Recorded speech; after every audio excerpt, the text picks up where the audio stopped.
Clerk will please call the roll. Roll call for day 18, Friday, February 3rd. Anderson? Here. Baldwin? Here. Barlow? Present. Beitman? Boner? Excused. Bouchard? Brennan? Here. Case? Present. Cooper? Here. Dockstader? Here. Ellis? No. Present. French? Here. Murphy? Here. Baru? Here. Hicks? Here. Hutchings? Ide? Here. Hutchings present. Ide? Here. Jones? Here. Kinski? Here. Kolb? Present. Landon? Here.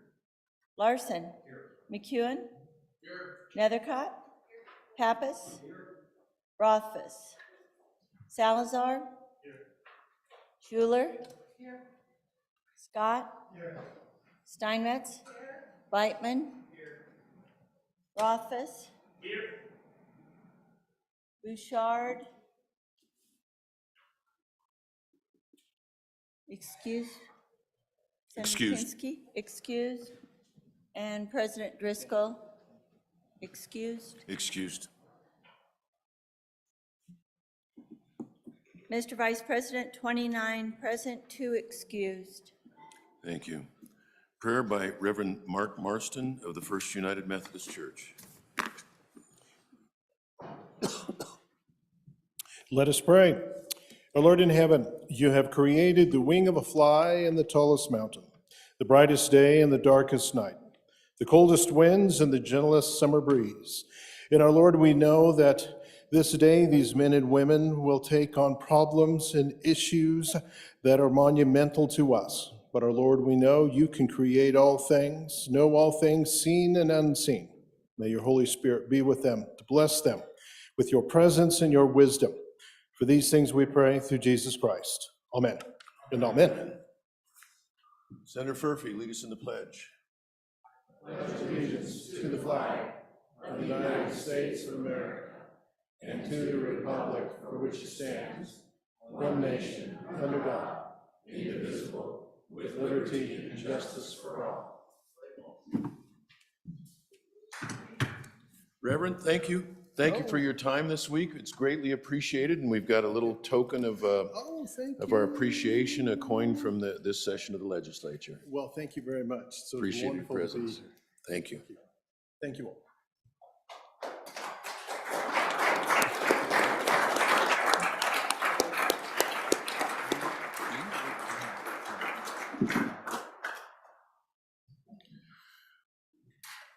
Reading, correction, and approval of the journal. Mr. Vice President, your Journal Committee reports that the Journal of February 2, 2023 has been read and recommends that it be approved. Senator Larson, Chairman. Are there any objections? There being none, the report is adopted. We do have a doctor of the day, Dr. Dean Bartholomew. Doctor, thank you for being here.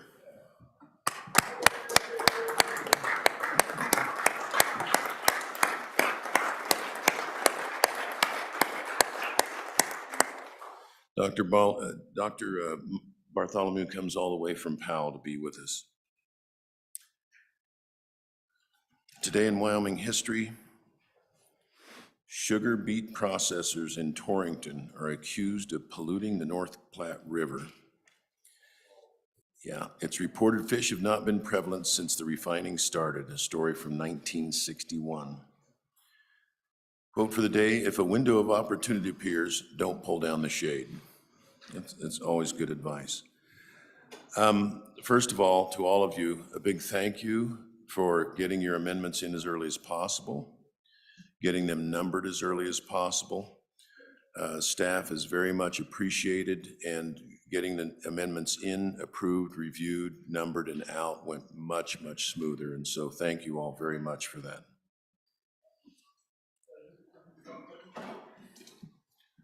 Senator Cooper, privilege of the floor. Privilege of the floor, please. Thank you, Mr. Vice President. We got a little day in history tomorrow. One of our good senators has a birthday coming up, and as such, we have a couple little things for her. a card signed by nearly everyone. I apologize for not getting everyone on the floor, but I think I got most of them. So for Senator Nadekota, birthday card, and of course the party hat. And then Senator.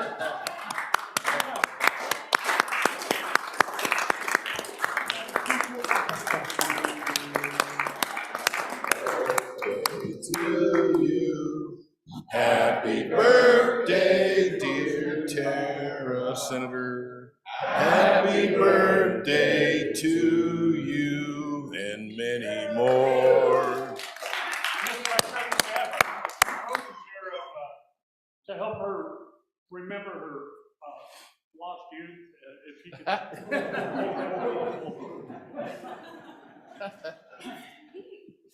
Ellen, can I go ahead and get the script and the bills for second reading? Thank you. B.W. Bug, yes, for the vacation thereafter. With my Barbie. Lego friends. One amendment so My far. beach vacation fantasy. Messages from the House, reports from standing committee, and then second. A little bit, it's just my size. That's perfect.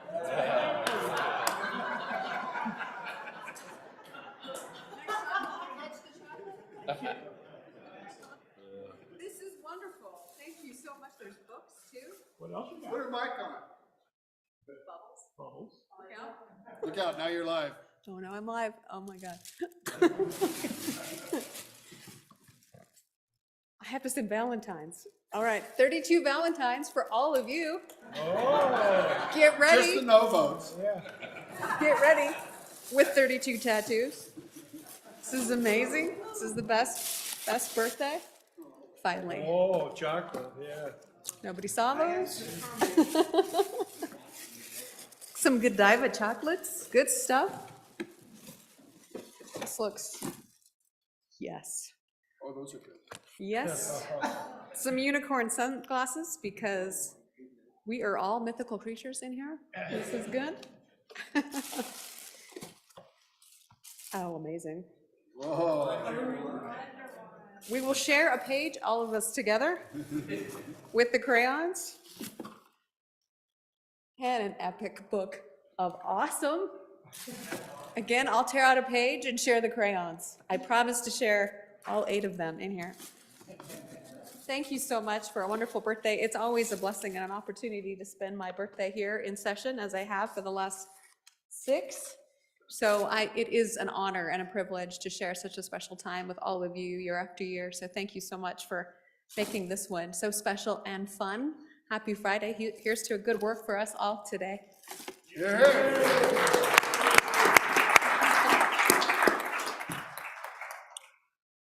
Messages from the House. From the House of Representatives, message number 193, February 2, 2023. Mr. President, the House adopted the Committee of the Whole report failing House Bill 156, voter identification limits. Ayes 28, noes 32, excused 2. The bill has been indefinitely postponed. Signed, Katie Talbot, House Chief Clerk. Senator Landon. Mr. Vice President, thank you. Absent objection, I would ask that House Bill 15, County Authority to Dissolve Museum Boards, clarification, be re-referred to Travel, Recreation, and Wildlife. Hearing no objection, it's so ordered. Okay, reports from standing committees. February 2, 2023. Mr. President, your Committee Number 7, Corporations, Elections, and Political Subdivisions, to whom is referred Senate File 142, Carbon Capture and Sequestration, respectfully report same back to the Senate with a recommendation that it do pass amended. Ayes, Senators Barlow, Boner, Case, Landon, and Scott. Senator Case, Chairman.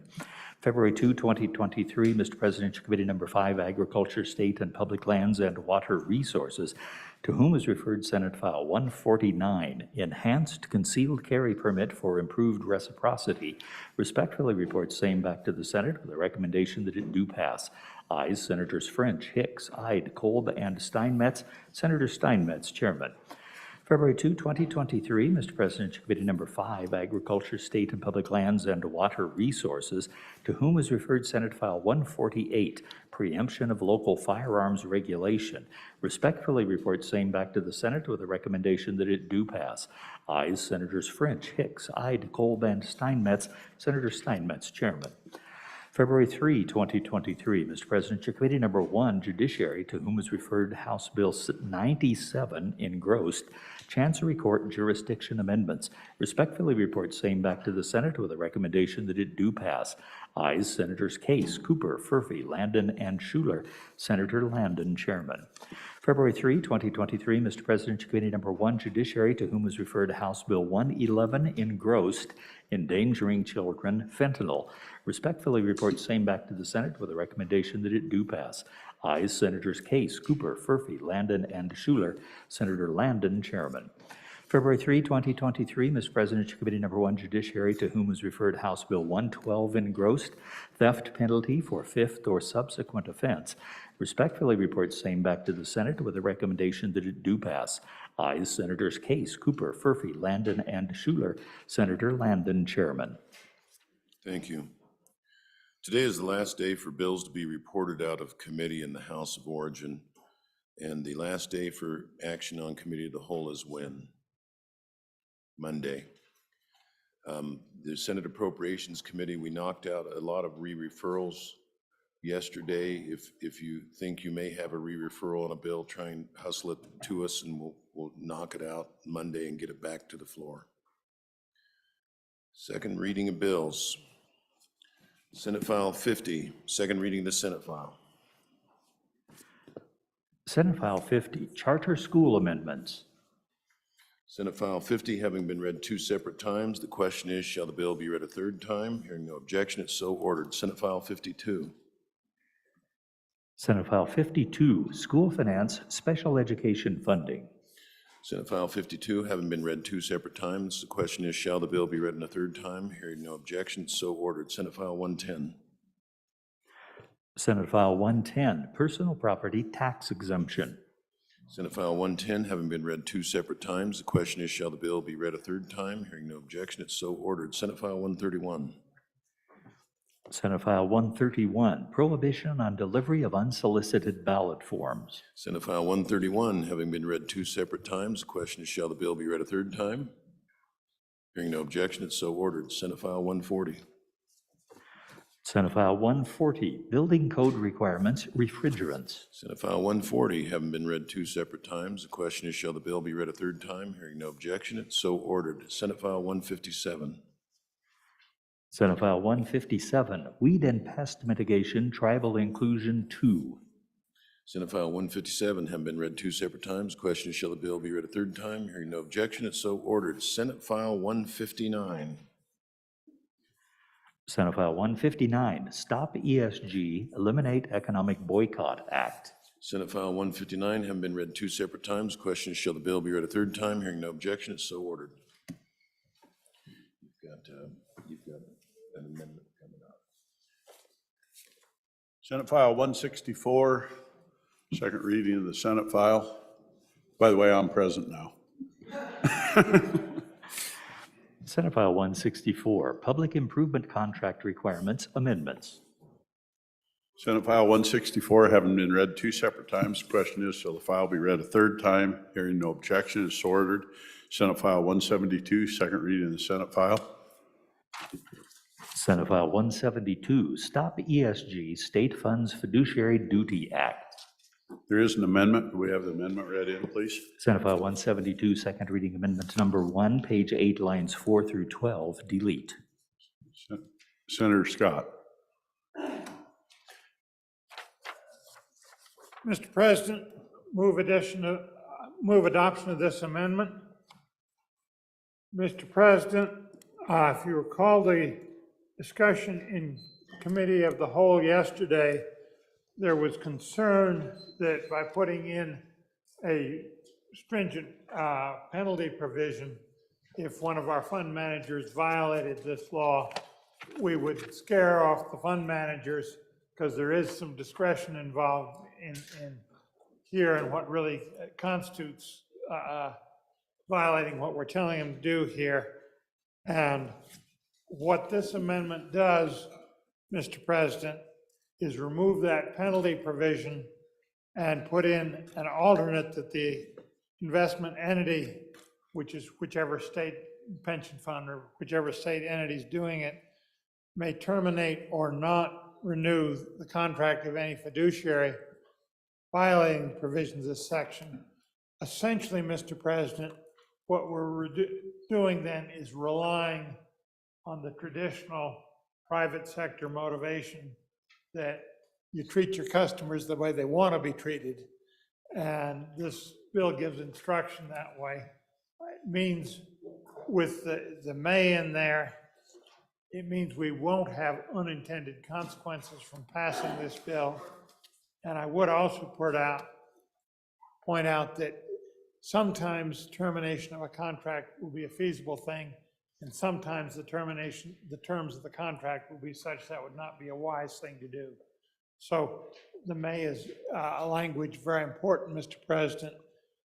Mr. President, I think this solves what was potentially could get us in trouble with this bill, and I think it will still make the bill work the way we intend it to. So I would urge adoption of this amendment, Mr. President. Mayor Poppins. Thank you, Mr. President. On and for the amendment, thank you to the bringers of the amendment. This makes actually the bill palatable for me and I think very workable.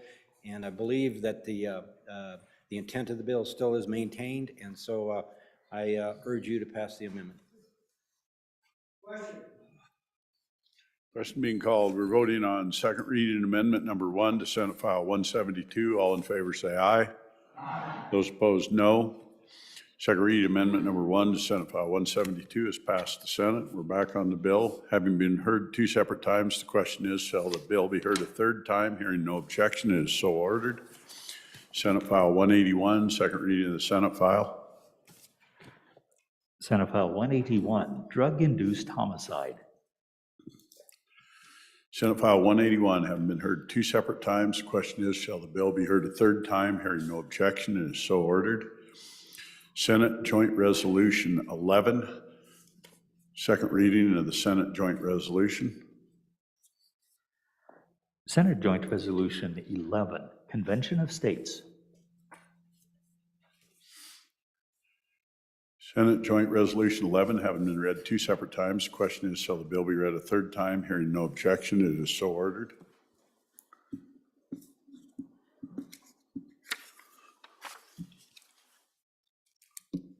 Bills on third reading and final passage. Mr. Majority Leader, do you have a consent list?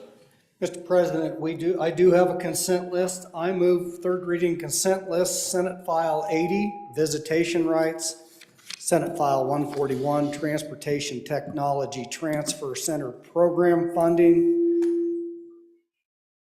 Senate File 170. Helicopters, it's okay. There's a little gremlin in there, Mr. President, so we'll get this done. Senate File 174, Wyoming Charter School Authorizing Board.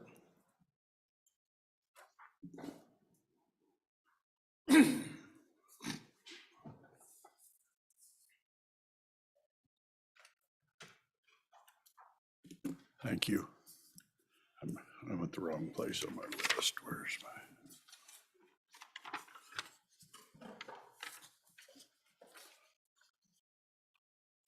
Having been read 3 separate times, the question is, Mr. President? oh, does anyone like any? Sir Scott, sorry. President, Senate File 174, Charter School Authorizing Board. I'd had an amendment drafted, which is basically ready to go, but I'd understood this bill was going to be laid back. Are we going to proceed with the bill or lay it back? I would lay it back without, we'll just go till Monday.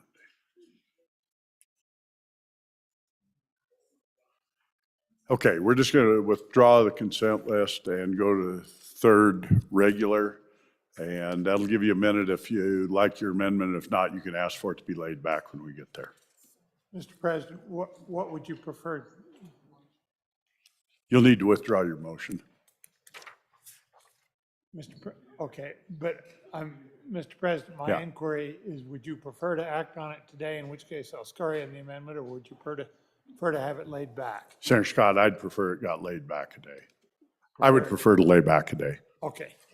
So, but you made the motion without a, No, Mr. President, I did not yet make a motion.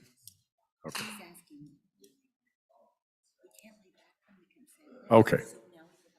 Okay, okay. Ms. Majority Floor Leader. Mr. President, I remove the third reading consent list for consideration and move to third reading as on normal bills. Without objection, so ordered. Thank you. Senate File 80, third reading of the Senate file. Senate File 80, Visitation Rights, sponsored by Senator McEwen, an act relating to public health and safety. Senate File 80, having been read 3 separate times, the question is, shall Senate File 80, Visitation Rights, pass the Senate? Chief Clerk will call the roll. Roll call, third reading roll call, Senate File 80. Anderson? Aye. Baldwin? Aye. Barlow? Aye. Beitman? Aye. Boner? Aye. Bouchard? Aye. Brennan? Aye. Case? Aye. Cooper? Aye. Dockstetter? Aye. Ellis? Aye. French? Aye. Murphy? Aye. Garou? Garou, no. Hicks? Aye. Hutchings? Aye. Ide? Aye. Jones? Aye. Kinski? Aye. Cole? Aye. Landon? Aye. Larson? Aye. McEwen? Aye. Nethercott? Aye. Pappas? Aye. Rothfuss? Aye. Salazar? Aye. Schuler? Aye. Scott? Aye. Steinmetz? Aye. President Driscoll? Aye. Aye. Closing vote. Closing. Vote closed. Senate File 80. 30 aye, 1 no. Having received the affirmative vote of the majority of the members elected to the Senate, Senate File 80, Visitation Rights, has passed the Senate. Senate File 141, third reading of the Senate file. Senate File 141, Transportation Technology Transfer Center Program Funding, sponsored by Senator Pappas, an act relating to county roads. Senate File 141, having been read 3 separate times, question is, shall Senate File 141, Transportation Technology Transfer Center Program Funding, pass the Senate? The Chief Clerk will call the roll. Third reading roll call, 141. Anderson? Aye. Baldwin? Aye. Barlow? Aye. Beitman? No. Boner? Aye. Bouchard? No. Brennan? Aye. Case? Aye. Cooper? Aye. Dockstetter? Aye. Ellis? Aye. French? Aye. Murphy? Aye. Garou? Aye. Hicks? Aye. Aye. Hutchings? No. Ide? No. Jones? Aye. Kinski? Aye. Aye. Cole? Aye. Landon? Aye. Larson? No. McEwen? No. Nethercott? Aye. Pappas? Aye. Rothfuss? Aye. Salazar? No. Schuler? Aye. Scott? Aye. Steinmetz? No. President Driscoll? Aye. Aye. Hicks, aye to no. Hicks, aye to no. Kinski, I don't know. Kinski, aye to no. Closing vote. Dockstetter, aye to no. Closing vote. Closing. Vote closed. Senate File 141, 20 aye, 11 no. Having received the affirmative vote of the majority of the members elected to the Senate, Senate File 141, Transportation Technology Transfer Center Program Funding, has passed the Senate. Senate File 174, Senator Scott, third reading in the Senate file. Mr. President, if there's no objection, I would like to ask that to be laid back for one day. Yeah, Okay. we're working on it. Senate File 174, Wyoming Charter School Authorizing Board, sponsored by Senator Driscoll, an act relating to charter schools. Senator Scott. Mr. President, now I would ask, if there's no objection, I would ask it be laid back one day. Without objection, so ordered.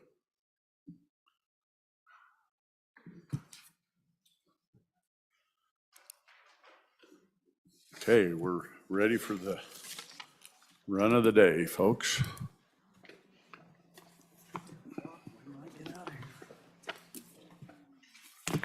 You have a pile of amendments for me? Pull them out.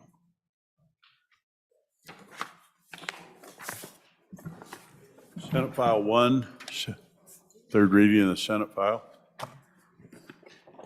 Senate File 1, General Government Appropriations 2, sponsored by the Appropriations Committee, an act relating to supplemental appropriations for the operation of state government for the fiscal biennium commencing July 1, 2022, and ending June 30, 2024. Thank you. We're on the amendments.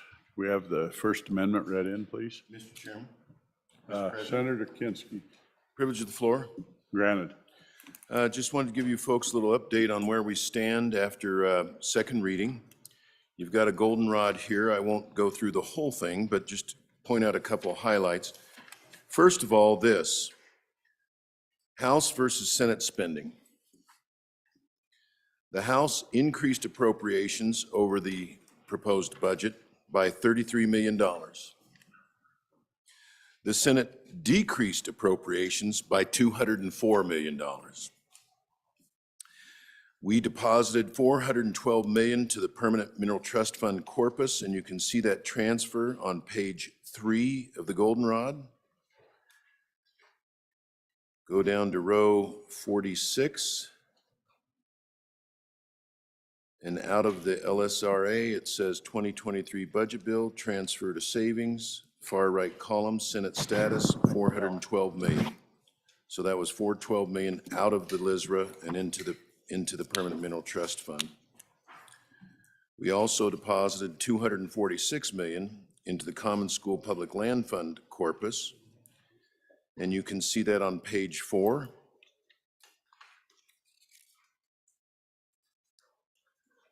The far right column, T, line 10, I believe.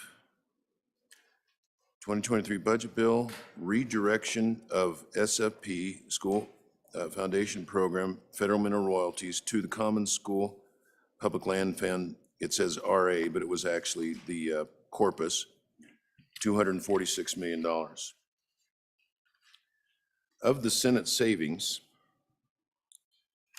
they come 99% from 4 actions on this floor. The first was a savings of $7.5 million in the Department of Health for the wait list for comprehensive waivers. You'll recall that was not asked for by the governor, but it was in the budget, and this body voted to take that back out of the budget, $7.5 million.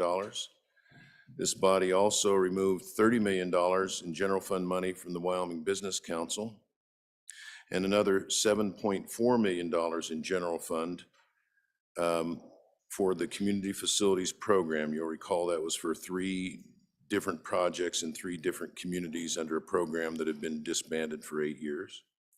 And then finally, this body voted to direct to pull $160 million in general fund that was currently in the governor's office for matching back into the general fund. So where we stand with the legislative stabilization reserve account is $1.8 billion. And that's not too far off from, no, that's actually better than what it was when we came in to almost $200 million. So that's kind of a recap of where we are, Mr. President. I just want to bring folks up to date And now we're off to third reading. Thank you for your indulgence, Mr. President. Thank you. The reading clerk read in the First Amendment, please. Granted. Thank you, Mr. President. Good senators, you have directly in front of us the amazing and talented students of the GSA clubs from Cheyenne, Laramie, and Rock River, Wyoming. They've spent the morning with Justice Keith Couts at the Wyoming Supreme Court, and they are here visiting our state capitol and seeing how we do business. They're also hosting a lunch for you in the Capitol Extension with some Thai food available, a little different from our usual fare. So a warm Senate welcome for these talented and brilliant students here to see us today. Welcome. Here, here.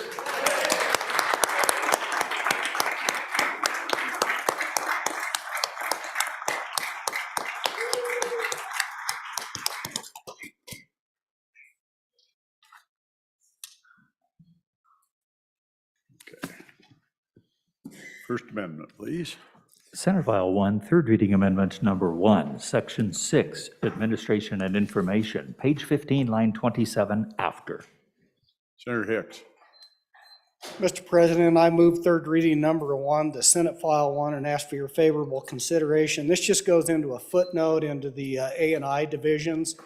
It was to require a survey of employees located here to determine whether there was any interest in moving to another area of Wyoming to work in that area. I didn't think that it was appropriate just to look at employees here in the capital city. I think we should give every state employee an opportunity to complete the survey to make a determination. If the state was to build another facility, like the one we have in Natrona County in Casper, the Thyra Thompson building, if there was an interest to be able to, if they were interested in be able to move and work in that area, Mr. Chairman, we have a 21st century workforce. You no longer have to be in your office, and this would actually facilitate that and give us a determination if the state was so inclined to move forward as to size that facility appropriately. I'd ask for your favorable consideration. Question being called. We're voting on third reading amendment number 1 to Senate File 1. All in favor say aye. Aye. All opposed, no. Third reading amendment number 1 to Senate File 1 is passed the Senate. Reading clerk, read the next amendment, please. Senate File 1, third reading amendment number 2, Section 010, Department of Agriculture, page 21, line 9, after. Senator Boner. Thank you, Mr. President. I move third reading amendment number 2 to Senate File 1 and ask for the body's favorable consideration. Ladies and gentlemen, this amendment will effectively take $500,000 from the Wyoming Tourism Reserve and Projects account for use at the Wyoming State Fair to enhance the visitor experience or to advertise the fair. A little bit of background here, Mr. President. In 2018, we passed a law that required the Office of Tourism to support the Wyoming State Fair. Now they've been doing that as a member of the board since that time, but obviously we had a provision in their statute that went above and beyond their membership as a board member. Now we've been pretty lenient in our interpretation of that law, but now that we're having a better sense of the revenue from the lodging tax going towards Wyoming tourism, I think it's appropriate at this point to take this step to really fill out the vision that this body had when we passed that law in 2018.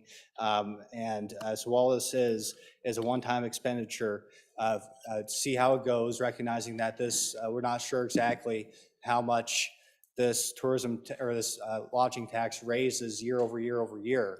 But we're getting a better sense of that now, and if everything turns out to be consistent, this might be something we see a little bit more permanency moving forward. So a good use of tourism funds to support a state agency, a good use to make sure that they're a supporting organization which has been doing well by themselves. Let's go ahead and let them take it to the next level with this amendment. I'll stand for any questions.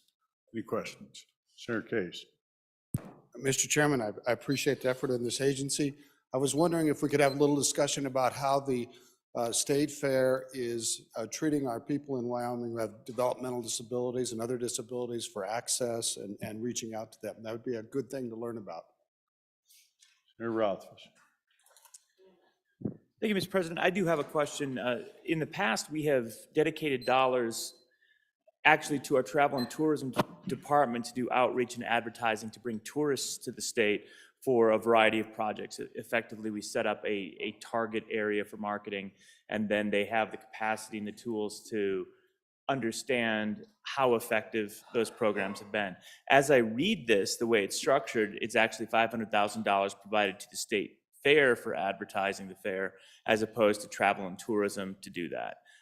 My question is, am I reading that correctly? And why wouldn't we have travel and tourism do the work of outreach to bring tourists to the state of Wyoming for the state fair opportunity, as opposed to channeling the funds directly to the state fair to the advertising? Senator Grew. Thank you, Mr. President. I'll take a stab at the last question. Wyoming Tourism is in favor of this request. And as the good bringer of the amendment said, the director of Department of Tourism sits on the board. So with this $500,000, part of it would go into advertising. That may be handled by the fair board itself for different types of advertising, whether it's local or working with the Division of Tourism for other types of more regional advertising. But in addition, and this is the important part about this is also to go to projects that enhance the visitor experience. Let me give you an idea of what we're talking about there. You know, to make it more, especially, you know, out there, you know, the winds blow a little bit, gets a little dusty. Well, to either dust guard or pave the parking lot, that enhances the tourist experience because it makes it a nicer area, and also makes it better for the vendors, makes it better for everyone out there. So that's the type of thing. But leaving that to the board and having the Division of Tourism on the board itself gives them a little bit of wiggle room. In addition, we've been working really hard to figure out a 3-year rolling average of the money in the tourism account from the lodging tax. We're within 1 year now of being able to establish that. And then we'll be able to, folks in tourism will be able to look at some other things that they can start funding to fulfill the promise that we made to this board when we passed the lodging tax to help fund things all over the state in different areas. So this is just kind of a precursor to that. Thank you, Mr. President. On and forward. Discussion. Question, Senator Barlow. Thank you, Mr. Chairman. So maybe someone from the Appropriations Committee is having this discussion could let us know what that goal is, where we are and what that goal is, so we know what proportion $500,000 is of that. Thank you, Mr. Chairman. Senator Barlow. Senator Landon. Mr. President, just to tag on to the previous question, it would help me to understand the vision of what we did in 2018. I guess I did not anticipate that that we would have individual projects, individual communities lined up, you know, to generate budget amendments on specific things like this. So I guess I share the question to our appropriations folks as to what are we going to be looking at going forward? If we're going to peel this one off, are we going to have them lined up for years to come on this front? Thank you. Senator Rothfuss. Thank you, Mr. President. And a similar question. It seems to me, based on the answer from my good colleague, that the Tourism Board could allocate funding and budget priority to this based on their own internal evaluation, if that is the most effective use of those funds for the state of Wyoming on behalf of travel and tourism to the state. I think this provides some advisement. It was my understanding that the board chair was in support of this type of a project. So my question would be, why would we be proscriptive on third reading of the budget when my understanding is they would already have the capacity to prioritize this if this were the appropriate priority? Other questions? Senator Hicks. My colleague for Albany County, and I may need to phone a friend on here, but this comes out of the tourism reserve account, and my recollection is any expenditures out of that require further legislative authorization. So tourism couldn't just do this independently. Thank you. Senator Grew for your second time. The good majority floor leader is exactly right. This is the way this was set up, that the appropriators and this body appropriate all dollars from the tourism account, from the lodging tax to the Department of Tourism and for whatever other purposes it deems. The question that came up about, individual projects, like I say, as the department gets a handle, and this year it's $48 million in answer to the previous question, as we kind of see what a 3-year rolling average is, and then the board figures out what a comfortable capacity is for the reserve fund, then you'll start seeing things come forward. They'll make recommendations, but it'll be this body, as the legislation prescribes, that will authorize any expenditures from this account. Thank you, Mr. President. Further questions? Senator Boner.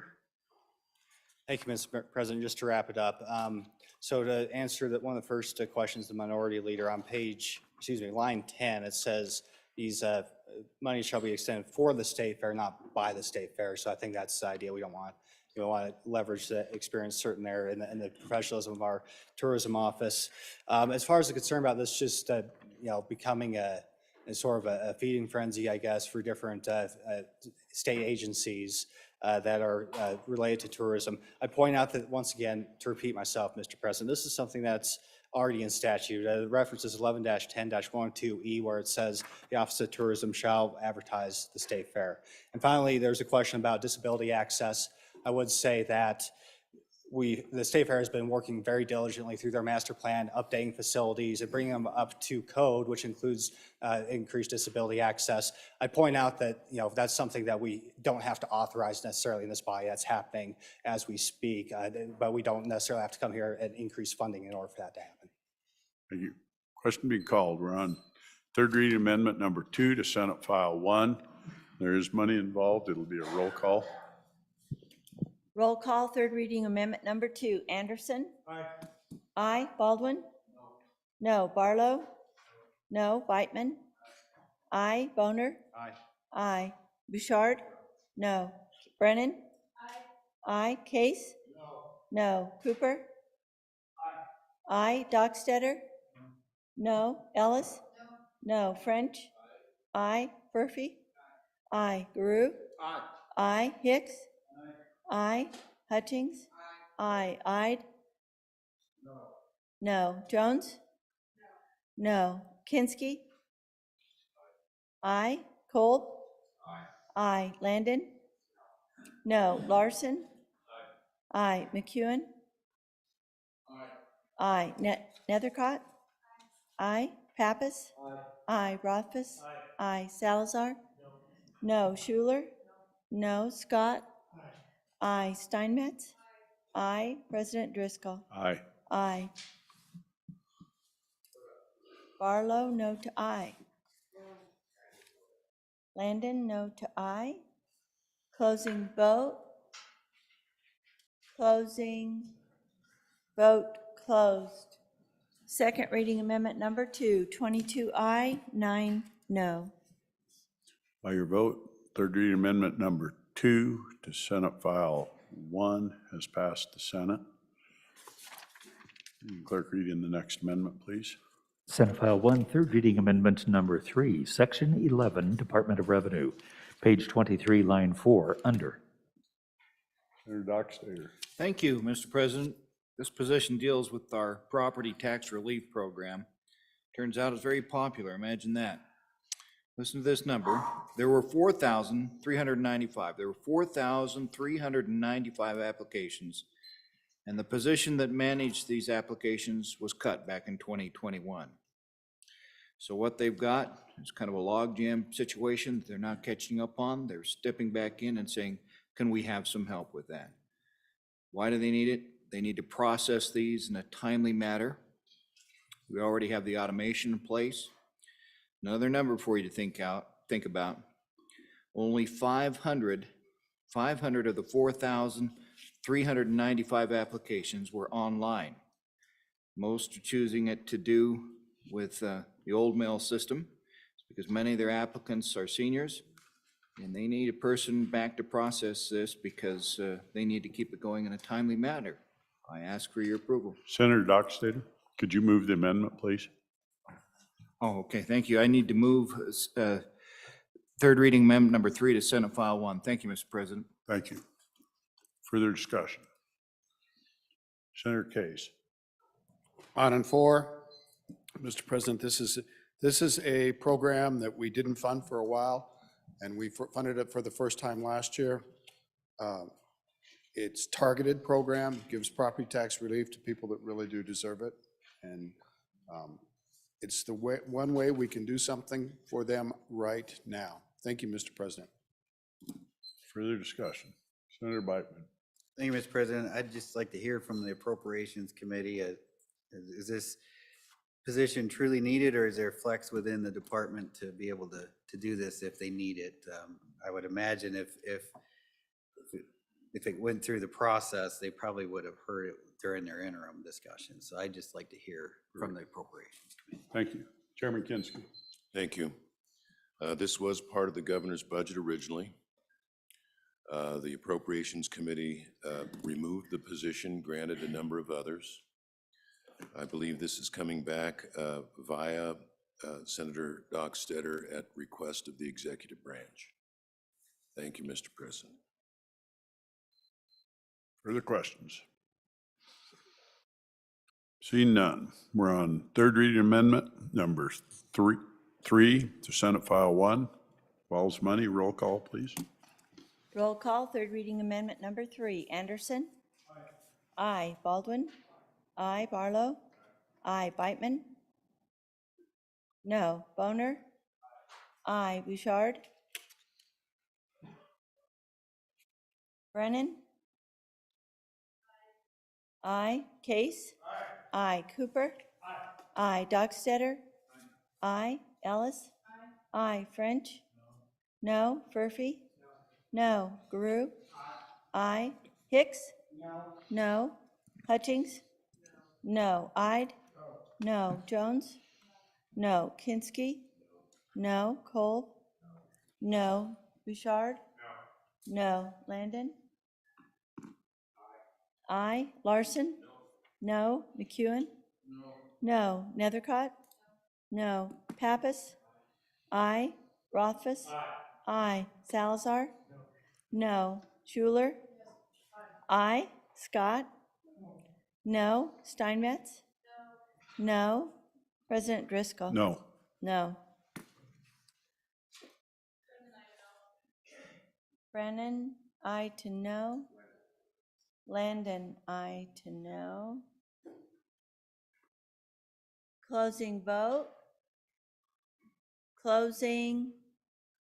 Vote closed. Amendment number 3, 12 aye, 19 no. Present your votes. Third reading amendment number 3 to Senate File 1 has failed to pass the Senate. Reading clerk will read next amendment. Senate File 1, third reading amendment number 4, Section 45, Department of Transportation, page 4, line 17 after.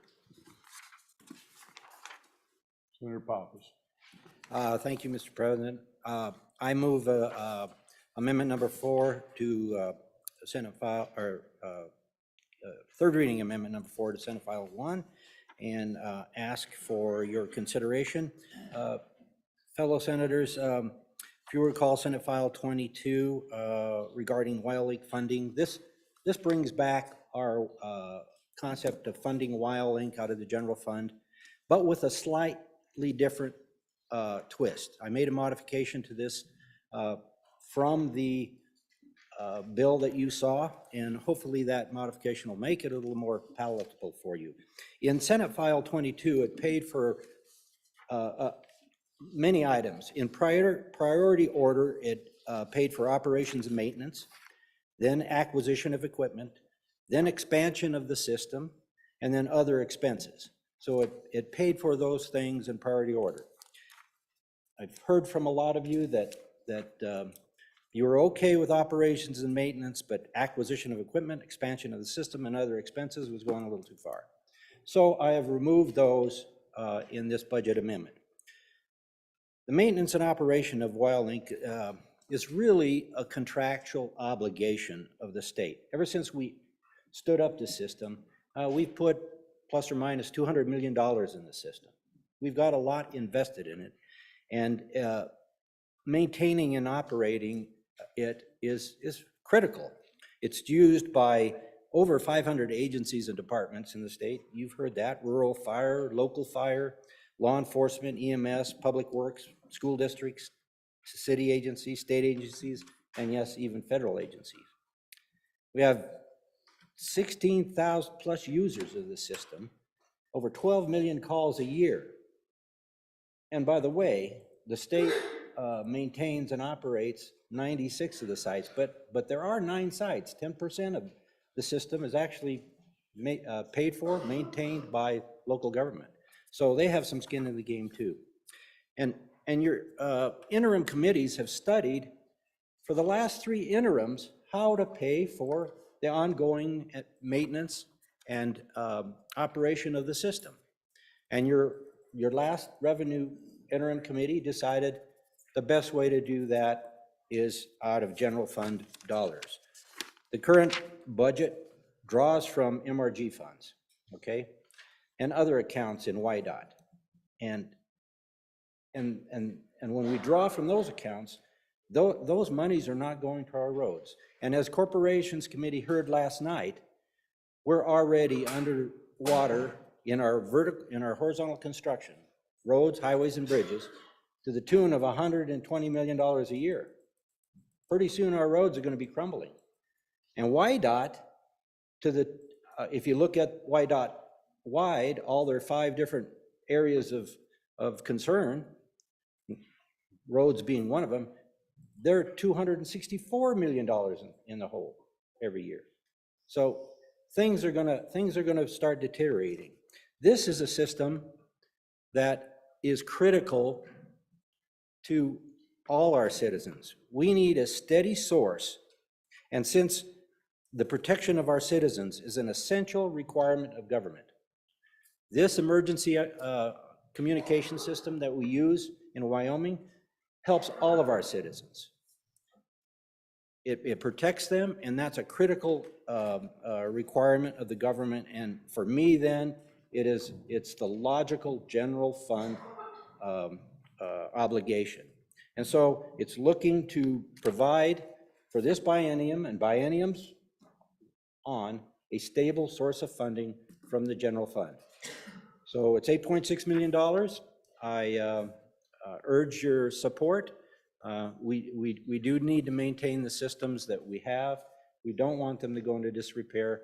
And with things changing down the line, next gen 911 and everything to come, we have to make sure that the system is maintained, because we're going to face future expenditures if we let this thing deteriorate. So thank you. I stand for any questions. Questions? Senator Kinski. Thank you, Mr. President. So folks, just a little bit of background. I've been hearing about WyoLink since 2002, when I first came into the mayor's office. This is the gift that just keeps on giving. Took a long time to get the system up and running, but it's up and running. The original view was that everybody using the system would help pay for the system. Cities, towns, counties, agencies, that they would all kick something into the can. That's never happened, because you get the cities, towns, counties, they don't want to put in, or if you make me pay for it, I won't go onto the WyoLink system. So finally, it's just, to me, it's time to throw in the towel. You know, let's just pay for it. But it's in YDOT's operations now.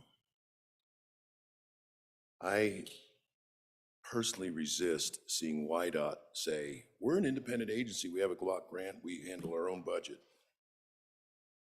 So they come back and say, by the way, I could use some general fund money for this and some general fund money for that. So I'm going to be a no on this one because it's come out of general fund. I have an amendment immediately following that takes it out of their budget. Thank you, Mr. President. Senator Beitman. I'll caution you about talking about other amendments one more time. Thank you, Senator Mr. Beitman. Thank you, Mr. President.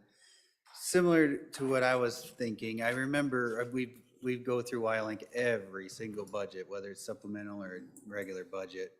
And going off of memory, I can't remember which budget it was, but I think we were promised, if you just give us this last appropriation, we're gonna move everything into DOT and you won't ever have to fund this again. It was like, just give us this last tranche of money and we'll leave you alone. And here we are again, asking for money out of the general fund. It seems like the old bait and switch, but I could be wrong. I thought that was the promise the last time when we kicked everything out of the general fund, moved it in the, let them be off the budget to do their own thing and be self-sufficient. And here we are again, asking for more money for WildLink. So was that is this different than that? What's the situation with this amendment? Mr. Barlow. Thank you, Mr. President. So I guess I'm interested to know what proportion of the appropriation, regardless of where it comes from, is being used to support the local users component that this bill or this amendment speaks to. Thank you, Mr. President. Mr. Kolb. Thank you, Mr. President. I've gotten a lot of communications from my local people on this question.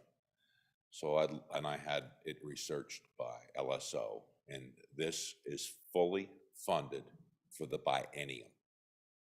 And I just wanted to make that very clear to the body on and against this amendment. Thank you, Mr. President. Senator Hicks. Mr. President, on and against the amendment, we looked at this in another bill form a couple of weeks ago, and this body chose not to fund it at that time, but look what it says here. So for the last 2 weeks, we've been talking about all the windfall profits that the state has. That translates back to the local governments.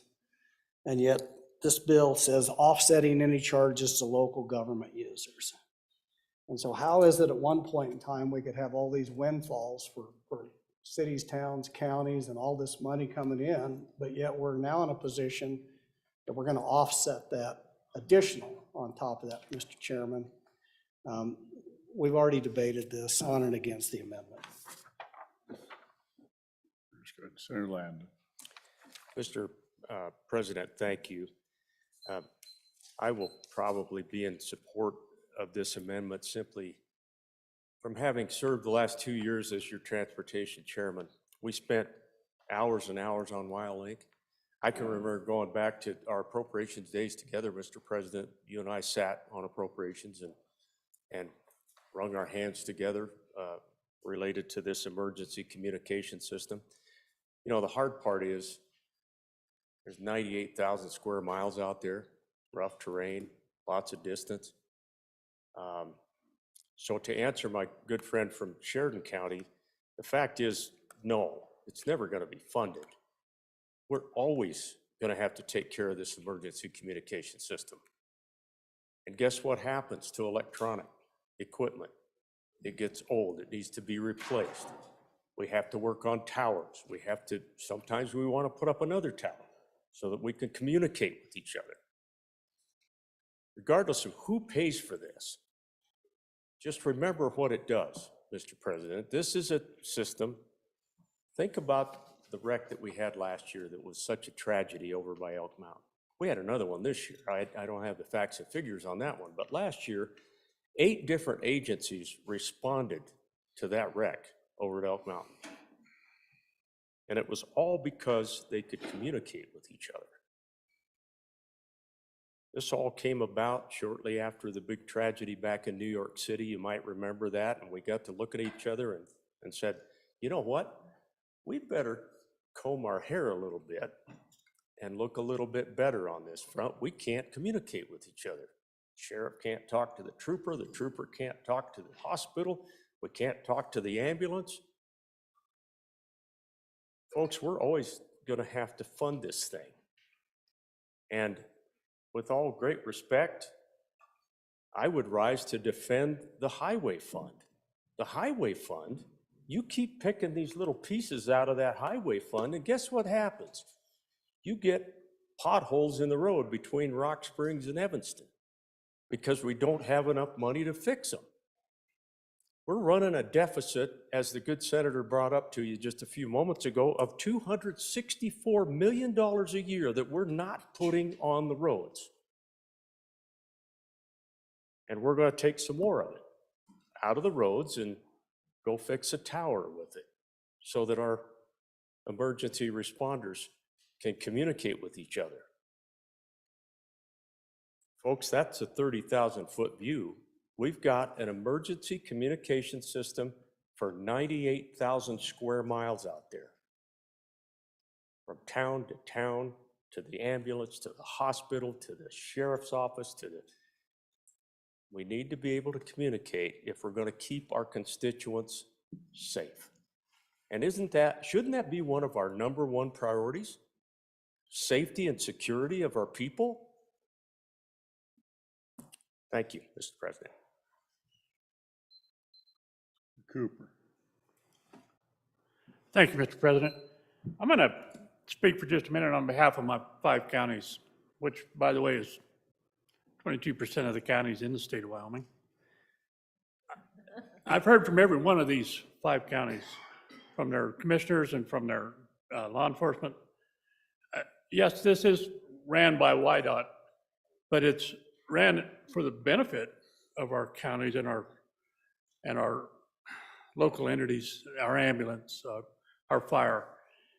This system is critical across all of Northwest Wyoming, all of it. It's not perfect. It's a work in progress, if you will. I think we'll probably be, it's a very dynamic project. We'll probably be looking at it for years to come. But it's working very well for our counties, and it's critical that we maintain it and keep it operational. Thank you, sir. Mr. Case. Thank you very much, Mr. President. I've had to journey with all of us on this program, but it is a pretty amazing accomplishment when you think of it, that we have 23 different counties, various law enforcement agencies, federal agencies, state police, and others that share, and fire and all that share this communication system that's probably the most capable in the country and relative to what it can do for the most rural state in the lower 48. And the question is, who does the system benefit? I think that this is a better approach to fund it from the general fund rather than the Department of Transportation. It's been mentioned that the Department of Transportation has its own funding issues, which I hope this legislature is going to address. But it's also the philosophy that when most of the calls for emergency services probably don't involve the highways. I know a lot of them do, but a lot of them are in communities, the communities we all live in. They're for fire, they're for ambulance and police. And some of those involve the WyoLink backbone. All of them are compatible with it. There's been movements to try to tax telecommunications more, but it's not a function of telecommunications, and that's not an appropriate way to do it. This is a basic government function now, and we should fund it accordingly. Maybe it didn't used to be, but it certainly is now. Our folks depend on it, and our responders depend on it. We're protecting the lives of every person in Wyoming, and we're protecting the lives of the responders that we have in Wyoming. It doesn't really have anything to do with the roads. It's for all of us all across the state. Support the amendment, Mr. President. Senator Anderson. Mr. President, on and for the amendment. I've been on that Transportation Committee years ago when we were working on this. When we put the Department of Transportation on their own funding, we did not include WyoLink, and they kind of resisted taking WyoLink. They, however, said they would take it over, but they did not want to take it out of their own budget. They got a lot of federal funding, they got a lot of other funding to build this system up, and they were expecting to get a lot of payments from all the entities that use it. Now, those entities have not necessarily paid, so that's a statewide problem that we don't have the revenue from those entities, and that's what this general fund request is, to make up that lack of revenue to the highway department. And that's why it should be a general fund obligation. That is all of our entities using it, but not necessarily paying for it. So we're going to catch the highway department up with this WildLink. Thank you. Senator Steinmetz. Thank you, Mr. President, on and against. And for one of my counties, this works pretty well. The other one, I know you all know we had another canal breach last year, and we couldn't even get the system to work. Everybody was using their cell phones. And so we do have emerging technologies out there, and this system was initially built for the highway patrol, and then other people got on the system, and thus the build out and the build out and the build out. But as technologies change, and then the other issue that I had, I got a different car. I was standing right outside the sheriff's office, looking right at a WildLink tower, right there. And the sheriff couldn't even use WildLink. It was right there. And so I've since been told, to their credit, that there was some operator error going on. I haven't verified that with my county back home, but it's extremely frustrating. And so I would urge you to resist this amendment. Drew. Mr. President, on and for, actually, I think we just heard, and my good friend from Goshen County just gave the biggest argument to vote for yes. Because the system in parts of the state is antiquated. In my own county, it doesn't work as well in some areas because of the mountainous terrain. We took care of that in a big measure last year with ARPA dollars by appropriating $35 or some odd million to put in new towers all around the state. This money goes for updating the system, just like you're updating a phone, just like you're updating. We know communications, as the good senator just said, is constantly evolving. That's why we need this money. That's why WYDOT, who administers this program for us, for our emergency responders, needs this help and needs this money. On and for. Thank you, Mr. President. Senator Cooper for your second time. Thank you, Mr. Chairman. A couple things. We just alluded to these things. You can go 5 miles north of this city, and that doesn't work. You can go 5 miles south of this city, and that doesn't work. This is not a reliable form of communication. It's great in certain areas. It's absolutely worthless in others. In the bulk of northwest Wyoming, we have mountains. These don't work. WildLink is not perfect. We still back it up with analog, but we have a system where we can actually, for the most part, talk to each other right now. Cell phones are not the answer to that problem. We also talked about windfalls. That's pretty short-term thinking. The windfalls for most of my counties are simply bringing them back to maybe where they can see some daylight and maybe break even for a year or two. We're not money ahead. We're not flush like some of the bigger counties in the north end of the Powder or the far west of the state. We're struggling just to break even right now. So we need whatever help we can get with these projects. Thank you, sir. Your comments, Senator Boner. Thank you, Mr. President. It's been mentioned several times, including on this floor, that some of the local agencies have had trouble operating the system. I just point out that WYDOT is working on that and rolling out a new training program to make sure that everybody knows how to operate on the system, and that they're aware of that a drawback that happens occasionally, and they're working to make sure everybody knows how to use it. Other questions? Senator Hicks. Mr. President, for my second time, and it seems like we've lost focus on what the amendment does. You know, we've litigated the importance of WildLink and how well it doesn't work. That has nothing to do with this amendment. We're not defunding WildLink. It's not going to go away. That's not what the debate is. The debate is $8.6 million structural ongoing obligation to offset. Mr. President, that's what we're debating. We're not debating whether it's good or bad or whether it doesn't or doesn't provide emergency services. In my area, You know, over these places where we have all these giant wrecks on the interstate? That's irrelevant to what the budget amendment does. The budget amendment does one thing.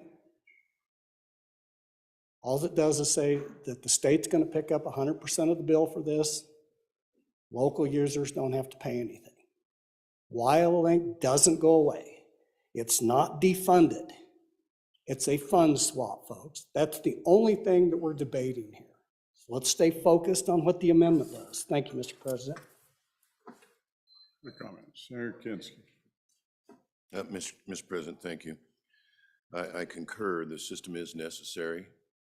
It needs some work, but it's absolutely necessary. My only concern is the source of the funding, folks. I do want to talk about the locals briefly for my friend from Donkey Creek. If you go to page 2 of the amendment, line 27, it says the funds will go to offsetting any charges to local government users of. So the question was, what portion of it's going to local users? I can't say the portion, but that is one of the dictates that we're going to be talking about. My concern is a couple of things. One, again, if an independent agency can shift expense off to the general fund on a program they operate, what incentive is there to operate it efficiently? If you can simply have somebody else write the check, what incentive is there to operate efficiently? Whereas as it comes out of your own budget, you got a little bit of interest to pay more attention and be as efficient as possible. The total budget for the department is $855 million annually. The source of funds we're tapping here, this S7, is $200 million annually. The thing about not enough money, I think we can all look around our communities and see some projects that we wonder why that was so necessary. The department rebuilt an intersection in our town. Nobody understood what was wrong with the one we had. $56 million to move that interchange. Well, the current one doesn't meet standards. Well, it was a little bit steep. Been using it for 40 years safely. 56 million bucks. Main Street, completely torn out. It's a business loop, so the YDOT's responsible for it. From curb to curb in 2002, tore it out and put it all back. Guess what's coming this summer? Tear it all out, put it all back. If you're short on maintenance funds, it befuddles me as to why that's a priority.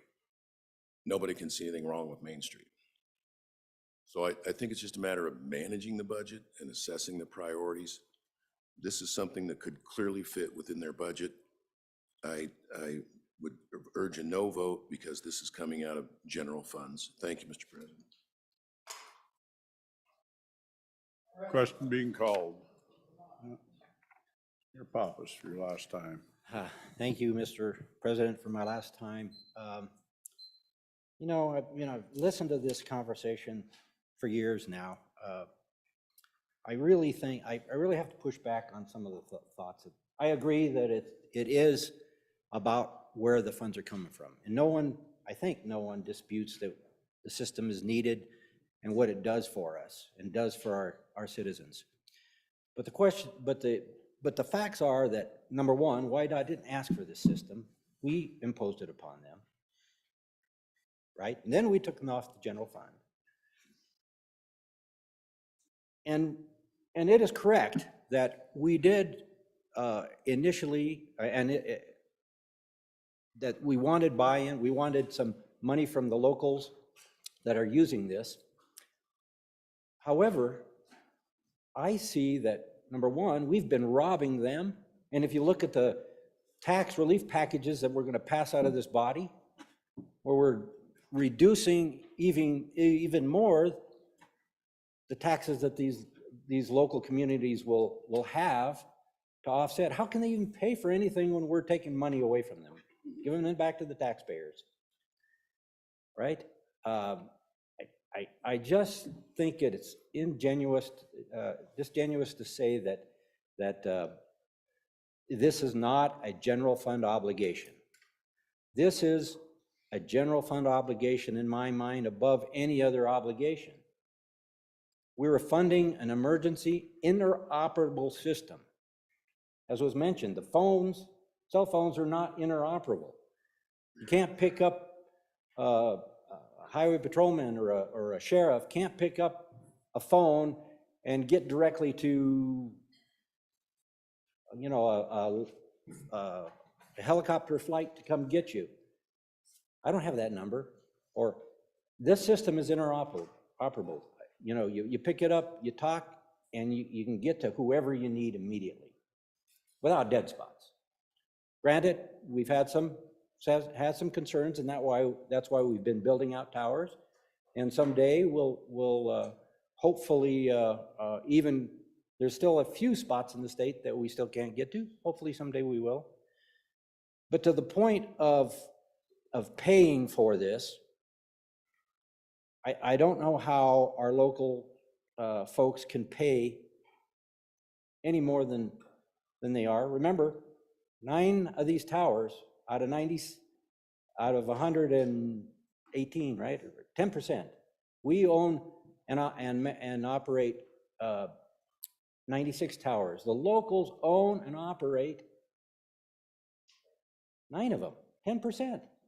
Okay, they have, some of our locals have skin in the game. The issue why the language shows some on where it said for offsetting any charges of local government users. Well, we have to update those systems that the local users own. Remember, this is a system-wide thing. If one tower or any of these 9 towers don't keep up with the software changes, remember, we're paying for maintenance. We're paying for a contract to maintain all of these. And so we do have to send some money to the locals who own those towers so that we can update their equipment so that it'll work with all the other 96 towers. So again, I urge you, we need to just nip this in the bud now, make it a general fund obligation, as I believe it should be, and not a fund from WYDOT. They didn't ask for it, as I mentioned. And put this on us, on the state. Thank you, Mr. President. Question being called. We're on third reading amendment number 4 to Senate File 1. There's money involved. This will be a roll call vote. Amendment number 4, roll call. Anderson? Aye. Aye. Baldwin? Aye. Barlow? Aye. Beitman? No. Boner? Aye. Bouchard? No. Brennan? Aye. Case? Aye. Cooper? Aye. Dockstetter? No. Ellis? Aye. French? No. Furphy? Aye. Guru? Aye. Hicks? No. Hutchings? No. Ide? No. Jones? No. Kinski? No. Kolb? No. Landon? Aye. Larson? No. McEwen? No. Nethercott? Aye. Pappas? Aye. Aye. Rothfuss? Aye. Salazar? No. Schuler? Aye. Scott? No. Steinmetz? No. President Driscoll? Aye. Aye. Closing vote. Closing vote closed. Amendment number 4, 16 aye, 15 no. So your vote. Amendment number 4, third reading amendment number 4 to Senate File 1 has passed the Senate. Next amendment, please. Senate File 1, third reading amendment number 20, Section 45, Department of Transportation, delete. Senator Kinski. Thank you, Mr. President. I would move third reading amendment number 20 to Senate File 1. Folks, this is absolutely identical to what you just did, except it takes the funding out of WYDOT's budget. WYDOT we could offer them not a single dime. They would continue to fund and operate it. The point here is, on this one, take it out of their funding, And I'm holding the wrong amendment. Hang on a second. David.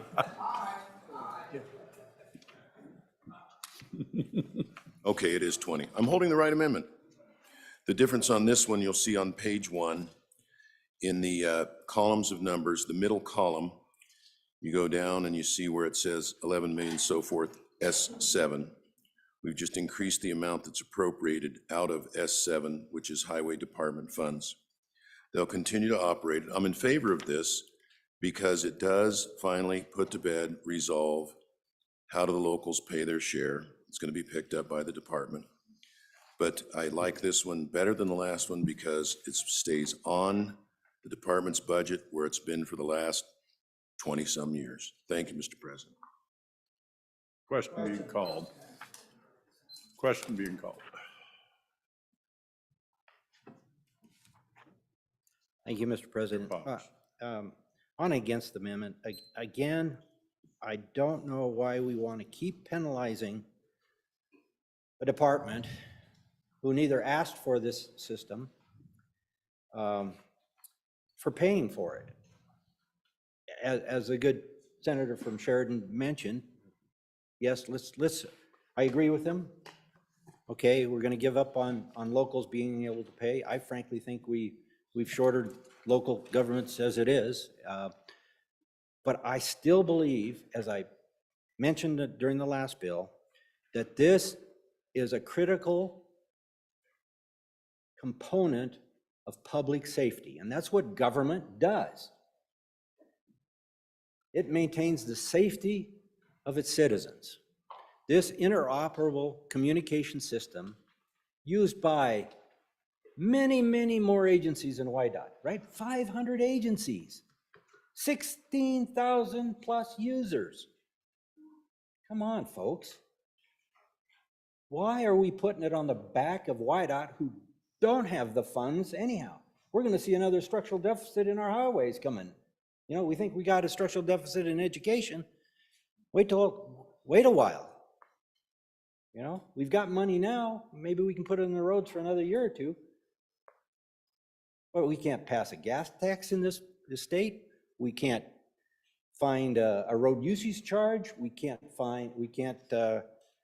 Haven't been able to toll roads. I mean, we don't have any ways to fund our highways and bridges. And now we're going to keep tapping WYDOT when they need these funds to keep our roads safe. So frankly, this is a function of government, and government should pay it out of the general fund. So I oppose this amendment, and I urge you to do the same. Thank you, Mr. President. Question being called. You sat down. All right. We are on third read amendment number 20 to Senate File 1.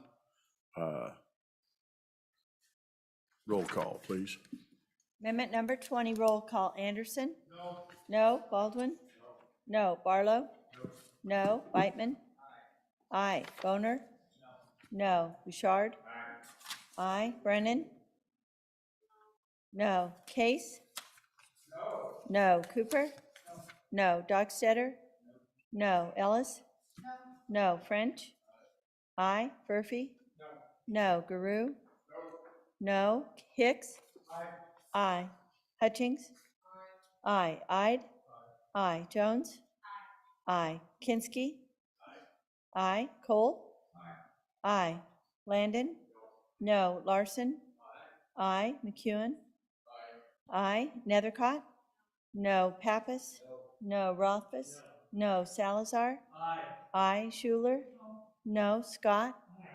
Aye. Steinmetz? Aye. President Driscoll? No. No. Closing vote? Closing vote closed. Amendment number 20, 14 aye, 17 no. Pursuant to your vote, third reading amendment number 20 to Senate File 1 has failed to pass the Senate. Next amendment, please. Senate File 1, third reading amendment number 5, Section 48, Department of Health, page 38, line 7, after. Senator Schuler. Thank you, Mr. President. I would move third reading amendment number 5 to Senate File 1 and ask for your favorable consideration. Back in, I think August of 2022, our Department of Health kind of started looking at some ways to maybe save us a little money. There'll be $140,000 actually that will come out of general fund on this bill. And really what we're talking about here is long-acting reversible contraceptions. They call them LARCs. And what they did is they took a look at the state south of us and saw that they had a program that has been around for 5 or 6 years, and they were saving lots and lots of money. And I think the cost, this state south of us, I think they figured out they saved about $69 million by going to these long-acting reversible contraceptions. This same study that the Department of Health did found out that if we did it here in Wyoming, we would prevent about 80 pregnancies annually. We would avert about 62 births and about 6 or 7 abortions per year. So obviously this targets women or younger women below 24, generally 15 to 24 years of age. And basically by averting these unwanted pregnancies, it would save Wyoming about $553,000 in perinatal Medicaid costs. So really the program would end up being budget neutral, at least the first year. I think it'll save more money after that. Again, with the high-risk births, these mothers that are usually younger than 25 are quite often unmarried. They have less than 12 years of education. And the kids of these mothers end up with a high risk for poor infant health, and they end up depending more on government services down the line. These high-risk births in the state south of us, theirs dropped by nearly half. And by doing this, we can increase the average maternal age at first birth. We can reduce proportions of all births to mothers without high school educations. We can reduce the number of births to unmarried women under 25. We can reduce the number of repeat births to young women. And so, it's one of those, it's a policy decision. It's one of those things that if you think it's something that, could save us money in the long run, I think it's worth it. It's $140,000 out of the general fund. It's a blip on the scale compared to some of the amounts of money we're talking about. But again, I think it will really help our young women. I think it will overall save us a lot of money in the Department of Health. And if you can save money down the road and look outside the window of where we usually look at, which is sometimes just right in front of us, if we look to the future, I think this could be a real cost-saving major plan. So anyway, that's what it's all about, LARCs. Hope you'll give it a second thought. Thanks. Other comments? Senator Bouchard. Thank you, Mr. President. Devil's in the details. I watched this when this took place in the state to the south of us. This has to do with one of the big organizations that plans parenthood and ties in some of that money in the private sector when you enter into negotiations, Medicaid expansion money. So I would ask that the body vote no on this. Further comments? Question being called. We are on third reading amendment number 5 to Senate File 1.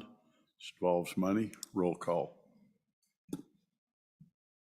Amendment number 5, roll call. Anderson? Aye. Baldwin? No. Barlow? Aye. Beitman? No. Boner? No. Bouchard? No. Brennan? No. Case? Aye. Cooper? No. Dockstetter? No. Ellis? Aye. French? No. Furphy? Aye. Guru? Aye. Hicks? No. Hutchings? No. Ide? No. Jones? Aye. Kinski? No. Cole? No. Landon? No. Larson? No. McEwen? No. Nethercott? Aye. Pappas? Aye. Rothfuss? Aye. Salazar? No. Schuler? Aye. Scott? Aye. Steinmetz? No. President Driscoll? Aye. Aye.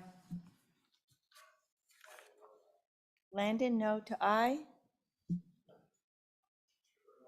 Cooper, no to aye. Closing vote. Closing. Vote closed. Amendment number 5, 15 aye, 16 no. Pursuant to your vote, third reading amendment number 5 to Senate File 1 has failed the Senate. Next amendment. Senate File 1, third reading amendment number 6, Section 48, Department of Health, page 38, line 8, under. Senator Boner. Thank you, Mr. President. I move third reading amendment number 6 to Senate File 1 and ask for the body's favorable consideration. Ladies and gentlemen, what this does is it goes in and it removes the increase that the joint appropriations put in for the comprehensive waiver program in the Department of Health. Once again, this is a concern that I've had consistently throughout this week when we increase funding on an ongoing basis with these one-time funds. And it's just, once again, I just have a question about why this is necessary, and if it's so necessary, why this was not requested by the department or our chief executive. And once again, I've had this, I've served on labor and health for many years, and I know what it looks like when these folks who provide these important services have an issue. And I'm just wondering if we heard anything in appropriations that apparently wasn't brought to light before we got to the joint committee that would necessitate this increase. So absent any information that I've seen in the process so far that would necessitate this increase, I'd be very hesitant to, once again, obligate us in an ongoing appropriation, and increase that appropriation with these one-time funds. Senator Scott. Mr. President, I too would like to hear from appropriations on this one, the reasoning. My understanding is this is going in and trying to reduce the backlog that we've got in the waiver program. Is that correct? If it is, one of the things that's going on here, you're dealing with developmental disabilities, and we are going to see, and I think are seeing, a steady, slow, but steady increase in the need for this program. Because medical science is getting better and it is increasingly saving kids that are born very light birth weight that are going to have more problems. And those numbers are gradually increasing because of improvements. And so from time to time, this program is going to need an increase. So I really would want to hear some of the reasoning of the Joint Appropriations Committee, but this is a program that we are going to have to periodically increase. And as I understand this amendment, Mr. President, it's decreasing the program back to where it had been before, and I really wonder whether that's justified or not. Senator Barlow. Thank you, Mr. President. So, ladies and gentlemen, for my entire tenure in the legislature, including on the other side of the hall, including working with both of the two senators who just spoke prior to me, we know this continues to be a challenge. These are citizens in our state and families who have significant challenges, and we've taken up this issue numerous times. We had a complete redesign of this waiver program. Some of you will remember that. We continue to examine it and, one, try to provide care for these folks, quality of life for these folks. Part of that redesign was we committed to rebasing. We committed to examining the costs of taking care, of providing care and quality of life to these folks. And so I want to recall in the 300 series. We went into the 300 series in this very budget and said, we're going to take care of state employees. Well, ladies and gentlemen, this is a program that sends monies out to your communities to take care of these folks on two different waivers, the comprehensive waiver and the supports waiver. This does not address, I'm almost confident, this does not address the 500 or so folks who are on the waiting list. We have a waiting list. We have tried to, that was addressed in this budget and then was taken out, I believe, in a second reading amendment. I can stand to be corrected. So I can't speak to what the good appropriations committee heard as they went through this, but I can assure the body, Mr. President, that I've now been on 2 of the rebasing efforts. And those rebasing efforts are very intense. We look at real salaries, we look at real challenges that they and the communities are having, keeping people on board, providing services. And this is people providing services to other people. This isn't some bureaucracy in the sky sucking up money. This is people in our communities, citizens in this state, taking care of other citizens in this state. And we have said it is a priority, and I think that we need to continue saying it's a priority. One of the ways to do that is to make sure that they can hire the people, keep the people to take care of our citizens. So, Mr. Chairman, can't speak to what the Appropriations Committee has heard, but I can give you some background as to where we are in this process. And we do this, I think the last time was in 2017 or 18. We had a rebasing, we funded that. This is the result of that effort, again, is my best understanding, Mr. President. Thank you. Senator Hicks. Senator Kinski, excuse me. Thank you, Mr. President. I've been asked for some factual information. Let me convey the factual information to you. This is not the wait list. This is not rebasing. This is taking a step 2 cut for all providers and restoring it. That cut was made approximately 2 years ago. The provider's been fine. Sun's come up each day. This puts it back. This was not asked for by the Department of Health, nor was it included in the governor's budget. There was no discussion about this. The Joint Appropriations Committee has a practice that I dislike called a round robin. After you go through all your deliberations and you're down at the very end, people get to take a crack at just adding or subtracting something to the budget that may never have come up before, may have never been discussed, and this is one of those items. This was put in December. Your Senate Appropriations Committee at that time voted no unanimously, and it was, we were overridden by the House, which voted unanimously less. Full disclosure, your current Senate Appropriations Committee is split, with some favoring the restoration and some against the restoration. So I hope that answers all the questions that came up. Thank you, Mr. President. Senator Landon. Mr. President, thank you. So here's the conundrum. And first of all, I want to salute my fellow Natrona County Senator from Bates Creek. He was the first committee that I served on. He was the chairman of that committee, and I learned a great deal from him. You got a touch of what I learned just a little bit ago with regard to all of this, and I want to salute the former chairman of the House Labor and Health Committee as well. This is always a lift, and it's always something that we struggle with. To the good chairman from Sheridan County, I get that, and I understand that we really like to take our guidance from the governor, and then we like to take our guidance for somebody here in Cheyenne telling us that we need to increase the budget back to where it was.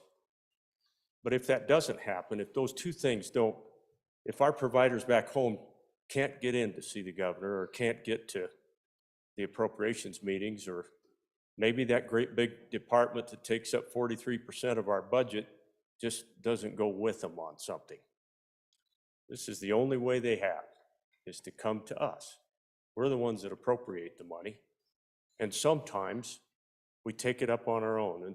And Mr. President, this is an area of our budget that I personally have been very proud of this Wyoming Senate. This is Wyoming, and we take care of our people. We take care of our people who are taking care of these people. And let me tell you something, the jobs they do every day deserve our salute. They deserve a tip of the Stetson, and they deserve our consideration for a budget that was removed a couple of years ago we have the wherewithal to catch them back up again.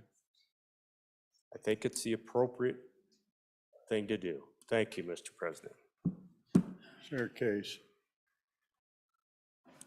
Thanks a lot, Mr. President. Mr. President, we have service providers throughout the state of Wyoming that depend on these funds. They take care and help to grow the most fragile people in our state. It was Thomas Jefferson who said that you can judge a society by how you treat the least. It's a philosophy from Rawls. Mahatma Gandhi made the same point. I live in Lander, and we have the Wyoming State Training School there. And now it's called the Life Resource Center. And the reason it's called the Life Resource Center is because we've undergone a great transformation in how we feel about this population. And Mr. President, we also have expanded services so that people with developmental disabilities can remain in our communities, remain close to their families. And now the Wyoming Life Resource Center has a residual population of people that have lived there for a very long time. I'm the guardian of one of them. And other new uses as we go forward, which is a really good thing in conjunction with the state hospital. But there used to be 700 people in the Life Resource Center. They're now throughout our state. Many have passed away over time. Wonderful programs run by community providers provide care. Some people with developmental disabilities are in homes with their families or other caretaker providers. These programs are struggling. The one that serves in Lander and Riverton has spoke to myself and representative of down the hall who serves Lander and explained the challenges they're facing. How they depend on private fundraising for a lot of their budget. Those reserves are dipping. They hire from the same pool of people that go to work for the Wyoming Life Resource Center. We've had a struggle funding the new expanded services at the Wyoming Life Resource Center because we can't afford to pay, or we have not had salaries that were high enough. So we raise the salaries, but we're pulling from the same pool of people that serve the community providers. It's a really struggle because some people need 24/7 care. The ratio of staff to client can be 1-to-1 in some cases. It depends on each case, but some are so difficult and challenging to provide the best care that we can. And they're struggling to find people. They're struggling to keep staff. They're struggling to have turnover come down. And they're affected by inflation. They run community homes throughout Lander and Riverton. How do you think their heating bills are going this year, Mr. President? How do you think their price for breakfast is going? They've got to buy those same $6 eggs that I got to buy. It's really tough out there. These programs had finally had some hope of being restored, and it was taken away. Taken away from the most least advantaged people in our society. And that's just not right. Senator Cooper. Thank you, Mr. President. I'm trying to muddle through this in my old sheepherder head here. If I remember right, 2 years ago, we took these funds away, basically, because the state didn't have enough money left to buy another popsicle. And the Appropriations Committee this year put these funds basically back to get us back to the funding model. And now, while we do have popsicle money, we want to take these funds away again. That's how I'm reading this amendment. And maybe I'm confused on it, but this is serious stuff. Thank you. Senator Larson. Mr. President, thank you.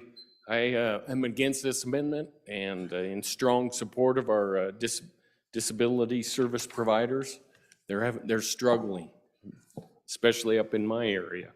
There's 68 individuals they service or help up in the Bighorn Basin, and they're struggling getting employees and keeping them. Their average turnover's 51%. Average days of cash on hand in these providers is 76 days. They're definitely struggling. So against the amendment. Mr. Salzar. Thank you, Mr. Chairman. I don't think anyone here is going to call me part of the radical left.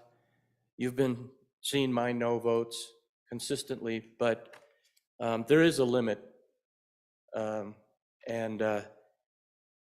This community needs help.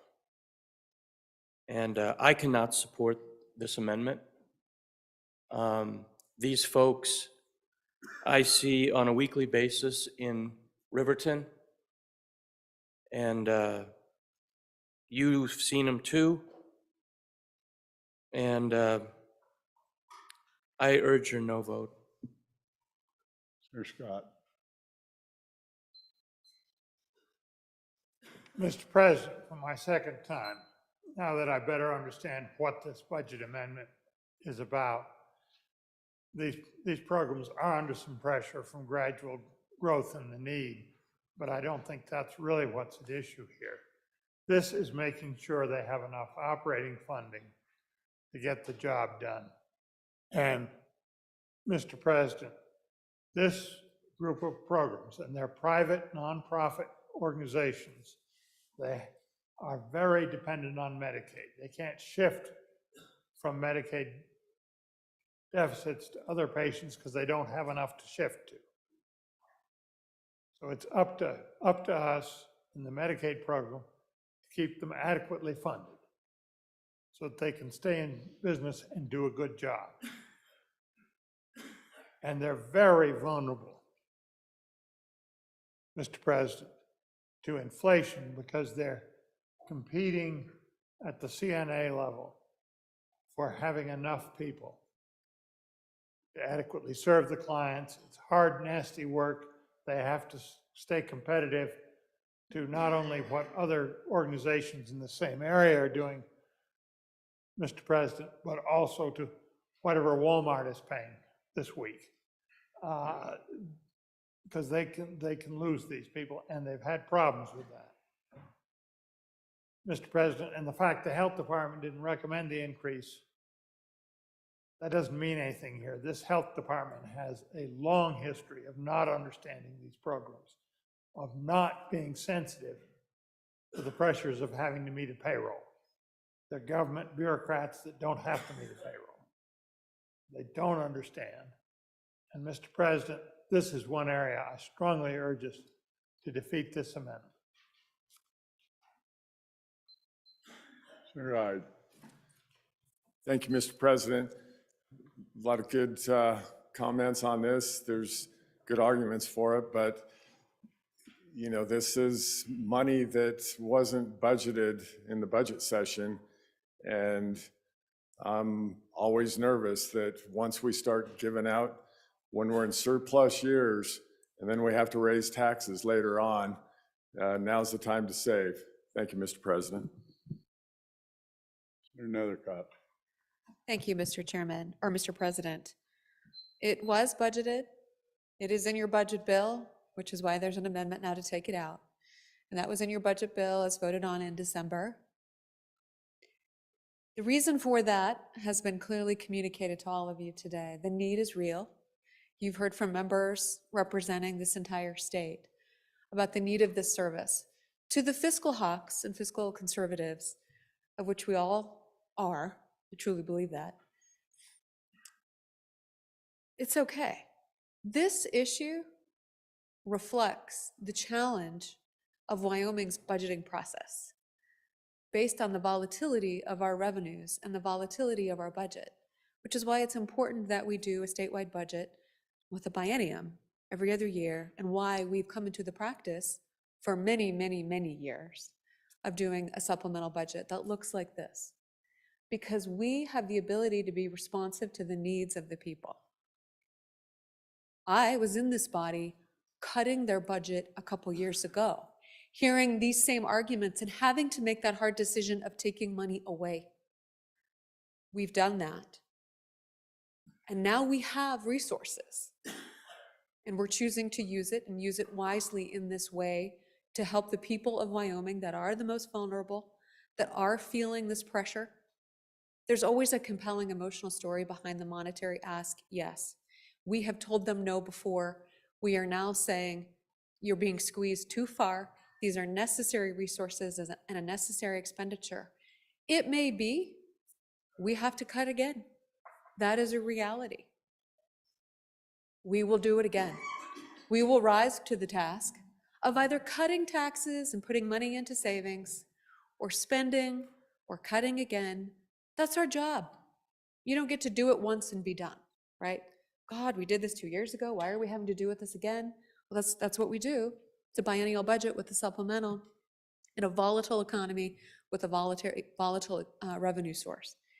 So we're doing our jobs, and it is hard. Sometimes it is frustrating because it seems to be 2 steps forward, 1 step back. But imagine the people who are the recipients of this and how frustrating that is for them, let alone us.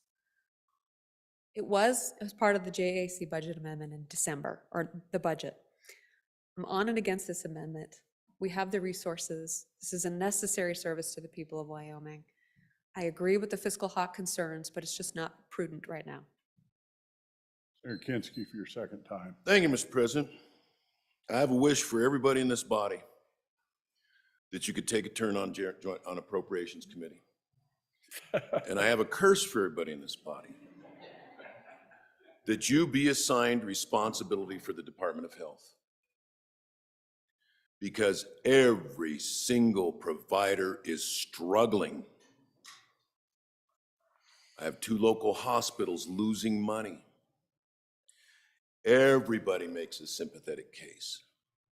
Look at the clients, look at the patients I serve. And it's sad, dirty duty to have to decide how to sort them out. This isn't because what the governor recommended or not. This is because what the department, the director recommended. I've been there through 3 different directors. Every one of them goes through these budgets with a fine-tooth comb because it's so huge and it grows so fast. And when they think a provider is in trouble, they come in and ask for an increase. They asked for an increase in the nursing home rates. They're afraid some of these nursing homes are on the edge of failure. That was included in the budget. They asked for it. They asked for an increase in dental rates because they watched the provider network and they saw dentists dropping out. Some can drop out, that's just the name of the game, but when too many, they said, we need an increase. They wanted an increase in the preschools. That was in there. They asked for it. The senior program, Y-Highs, they asked for that. They did not ask for this. And if we decide that we're going to throw money at every program that the department has not asked money for, you're going to find our budget wildly out of control because this program is huge and grows fast, and that need is unlimited. So it's not a pleasant decision that I asked. When you ask for an aye vote on this, now you know how I've lived for 5 years through this department. You cannot make everybody whole. Everybody in healthcare will continue to struggle. It's just where we are in America. Thank you, Mr. President. Other comments? Senator Boner for your last time. Thank you, Mr. President. Thanks for the good discussion, everybody. Certainly a difficult decision, but just to be clear about what this amendment does, this is if you vote aye, I recommend you do so, this is a vote for stability, to avoid the constant back and forth we have with our revenue streams. Sometimes this is there, sometimes the funds aren't, sometimes they're there, sometimes they're not. I would submit to you that that isn't necessarily fair to the folks who depend upon this money. I also like to point out that we do have inflation adjustments in this budget. I assume it applies to the Department of Health just as much as everybody else. So I know we like saying inflation here, but I think that's covered in other parts of the budget. So, Mr. President, I know this is a tough one, but we've heard there are processes that identify when there's an actual need. And we haven't gone through any of that process here. I urge and I vote. Question being called. We're on third reading amendment number 6 to Senate File 1. Involves money. Chief Clerk will call the roll.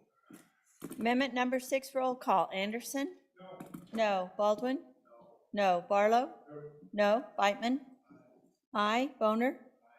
Aye. Bouchard? Aye. Brennan? No. Case? No. Cooper? No. Dockstetter? No. Ellis? No. French? Aye. Furphy? No. Guru? No. Hicks? Aye. Hutchings? Aye. Ide? Aye. Jones? Aye. Kinsky? Aye. Cole? Aye. Landon? No. Larson? No. McEwen? Aye. Nethercott? No. Pappas? No. Rothfuss? No. Salazar? No. Schuler? No. Scott? No. Steinmetz? Aye. President Driscoll? No. No. Closing vote. Closing. Vote closed. Amendment number 6, 12 aye, 19 no. By your vote, third reading amendment number 6 to Senate File 1 has failed the Senate. Next amendment, please. Senate File 1, third reading amendment number 7, Section 48, Department of Health, page 38, line 7, delete. Senator Boner. Thank you, Mr. President. I'd like to withdraw third reading amendment number 7. Without objection, amendment is withdrawn. Next amendment, please. Senate File 1, third reading amendment number 21, Section 48, Department of Health, page 38, line 7, after. Senator Baldwin. Thank you, Mr. President. I move Second Amendment 21 to third reading of Senate File 1 and ask for your favorable vote. You know, I got a whole pile of notes here on this, and I'm not going to go through them all, but I think it's important that we recognize, and perhaps if one of the former chairs of one of the labor committees can help me out here, the PACE program, the program for advanced care for the elderly. You know, we talk a lot in this body about how much Medicaid costs us, and it's true, it costs us a lot of money. Better than 60%, almost 64% of the folks in nursing homes are paid for by Medicaid. That's at a cost of over $5,000 a month for each one of those elderly people. The PACE program was designed and was working effectively as it got started to help some of these people out who are isolated at home, who couldn't get to their doctor's appointments, who couldn't get to the store for groceries. They just reached that point where they couldn't take care of themselves. They qualified to go into a nursing home or long-term care, but they really didn't want to go there, but that's all they could do.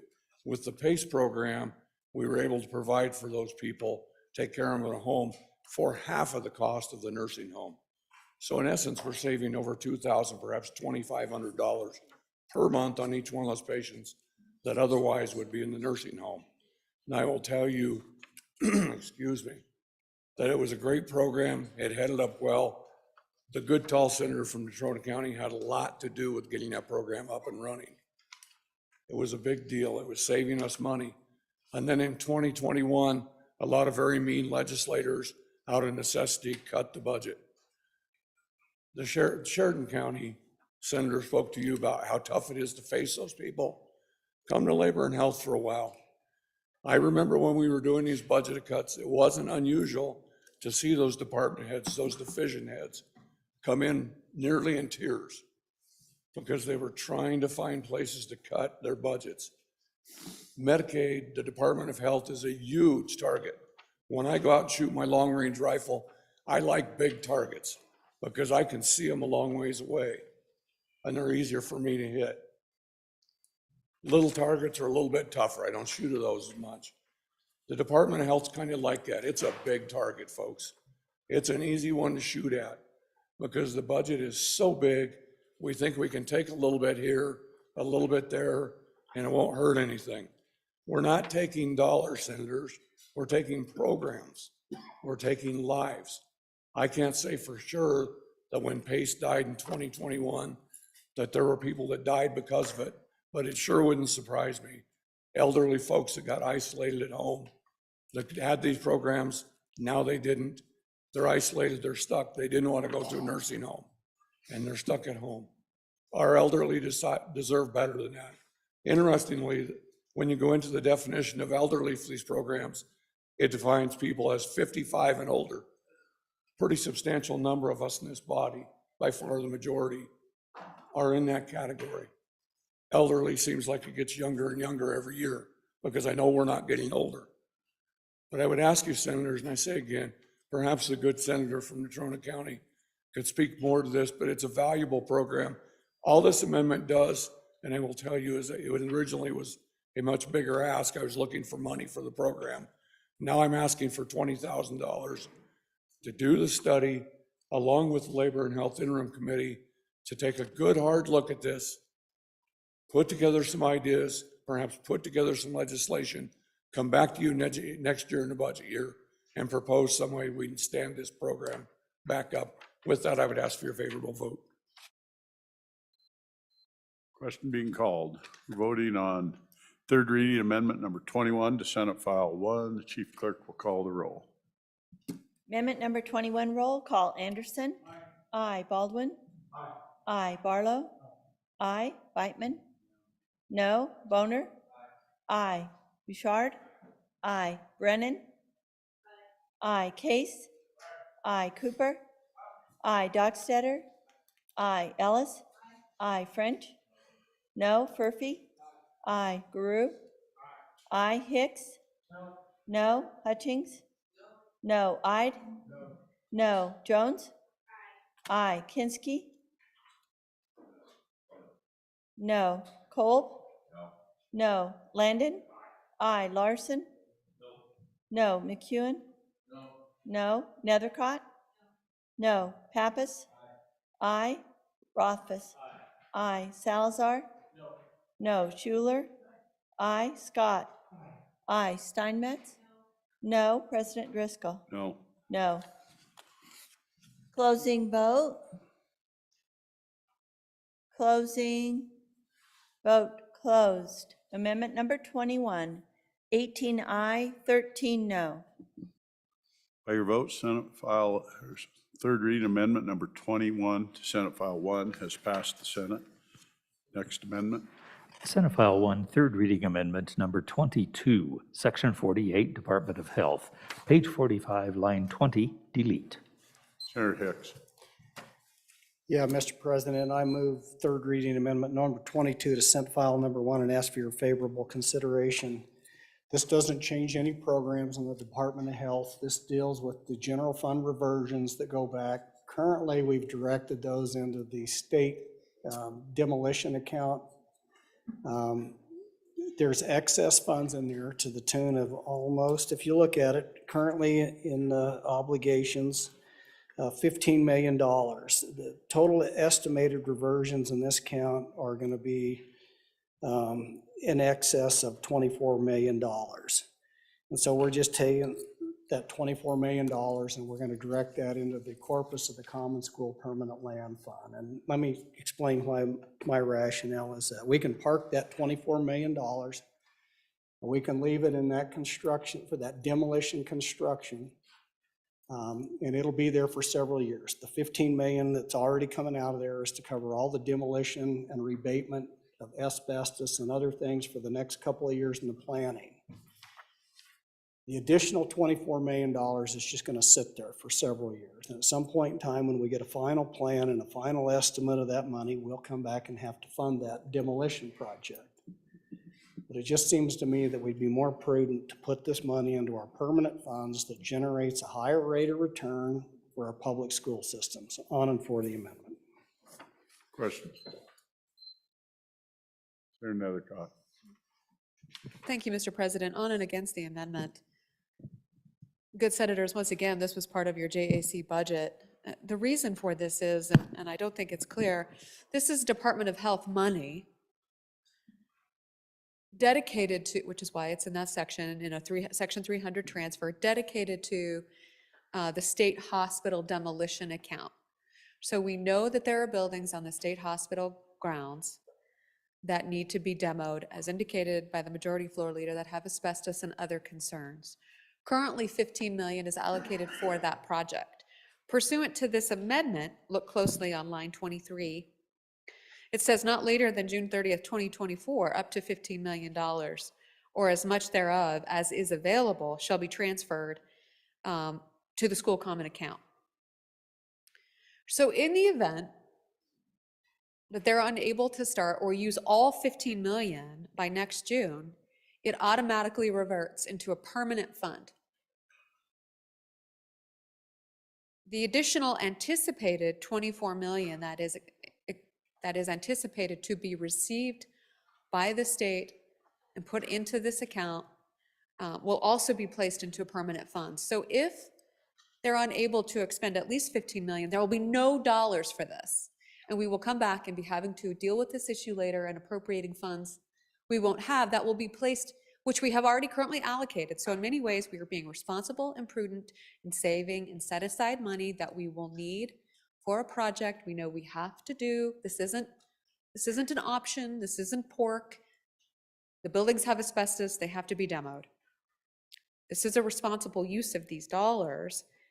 Instead of placing them in permanent funds where we can no longer access them, they're going to just be in this account where your JAC will have the ability to continue to monitor and use and make sure that they're being utilized appropriately and responsibly, including the Health and Labor Committee and any other committee that's interested or any other legislator. They are to be utilized for this purpose, but once we put them and sweep them into permanent funds, and again, I fully support significant savings into our permanent funds, but these dollars need to be used for these purposes. Senator Drew. Thank you, Mr. President. On and against, a friend of mine used to serve in this body, used to always say, we don't know what we don't know. Well, this is kind of true with this amendment. We do know that $15 million right now is the current amount is asked for demolition of this, for the state hospital. Those of us who've been involved with the budget for a few years know that we've been involved in demolition projects before, and they always seem to go up. Always seem to go up. There was one over in the middle of the state that just kept going up and up because of things that we found when we started demolishing the building. We found stuff that cost a little more to demolish, and we had to haul separately, and we had to take care of it. Well, I know what those types of things are. The other part of this is the reversions themselves. This is the part we don't know. Quarterly right now, we get money from the federal government because of a pandemic. We've recently seen in the papers, that that's probably going to end, possibly on May 11th. We don't know that. It may not. We don't know. But if it does, the reversions are going to be far less than the numbers that you're seeing here because they're going to end 1 quarter after May 11th. So we don't know that. We don't know the price of the demolition. We don't know how much money is going to be there. That's why we want to appropriate $15 million and let these revisions occur.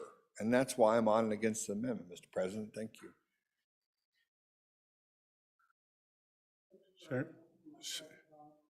Senator Schuler. You'll be all done when you talk your second time. So Senator Schuler, did you want to speak? Thank you, Mr. President. Just to add on to what's been said already, this amount is really not going to be enough yet for the number of buildings that we have at the state hospital that need to be demolished. This is a drop in the bucket. We have, around 30 plus buildings to deal with.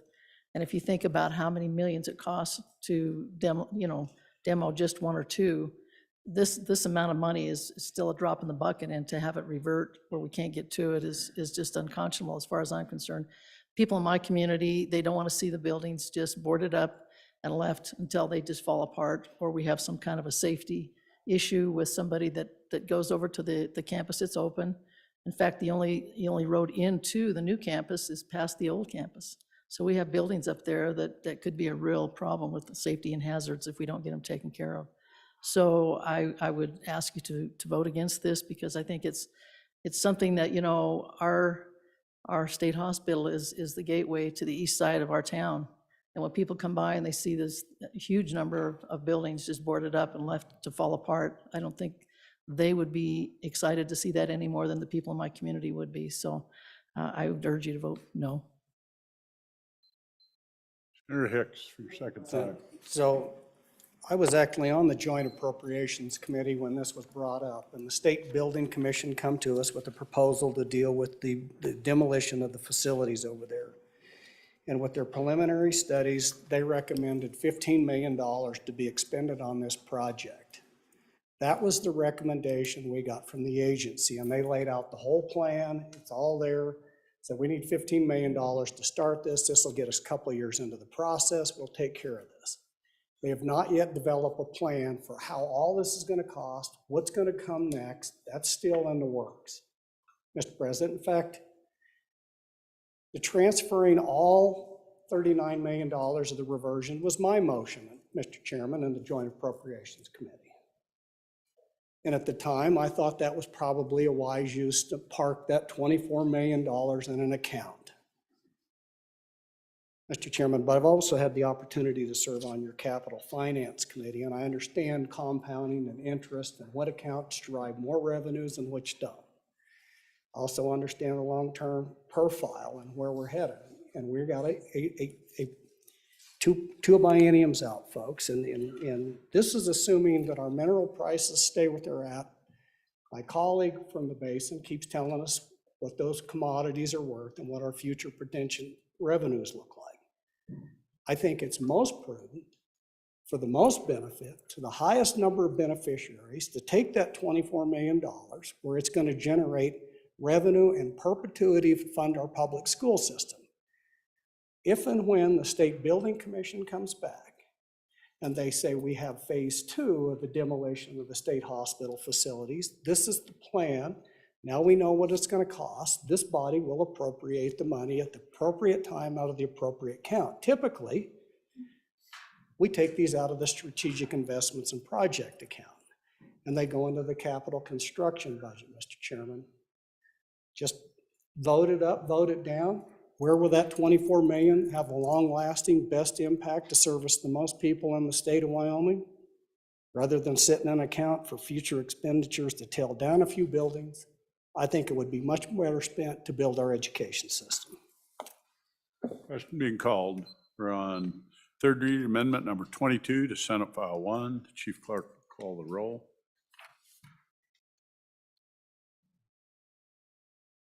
Amendment number 22, roll call. Anderson? No. Baldwin? No. Barlow? No. Beitman? Aye. Boner? Aye. Bouchard? Aye. Brennan? Aye. Case? No. Cooper? No. Dockstetter? No. Ellis? No. French? Aye. Furphy? No. Guru?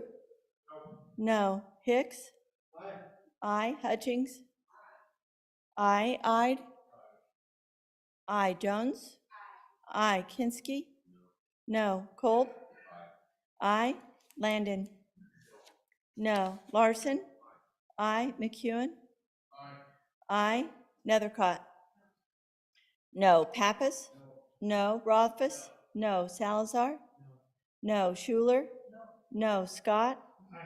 Aye. Steinmetz? Aye. President Driscoll? No. No. Closing vote. Closing vote closed. Amendment number 22. 14 aye, 17 no. Pursuant to your vote, third reading amendment number 22 has failed the Senate. Next amendment. Senate File 1, third reading amendment number 8, Section 49, Department of Family Services, page 52, lines 13 through 24, delete.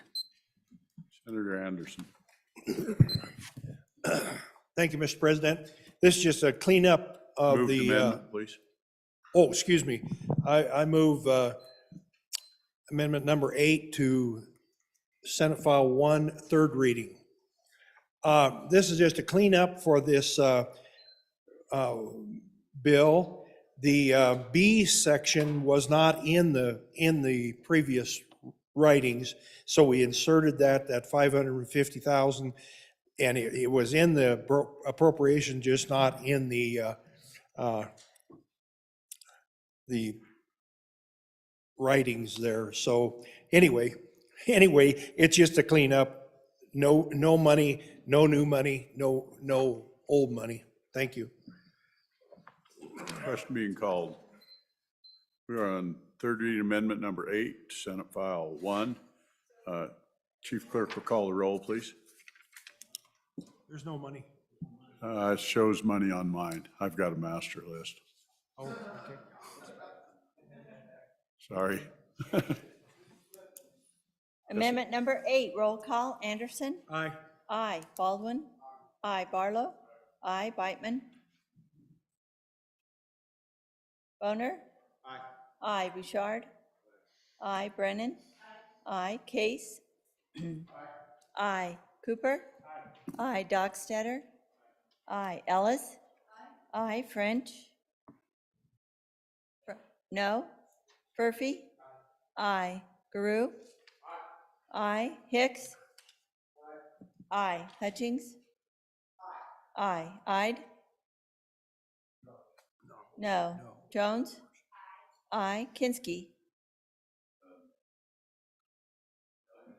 Aye. Cole? Aye. Landon? Aye. Larson? Aye. McEwen? Aye. Nethercott? Aye. Pappas? Aye. Rothfuss? Aye. Salazar? Aye. Schuler?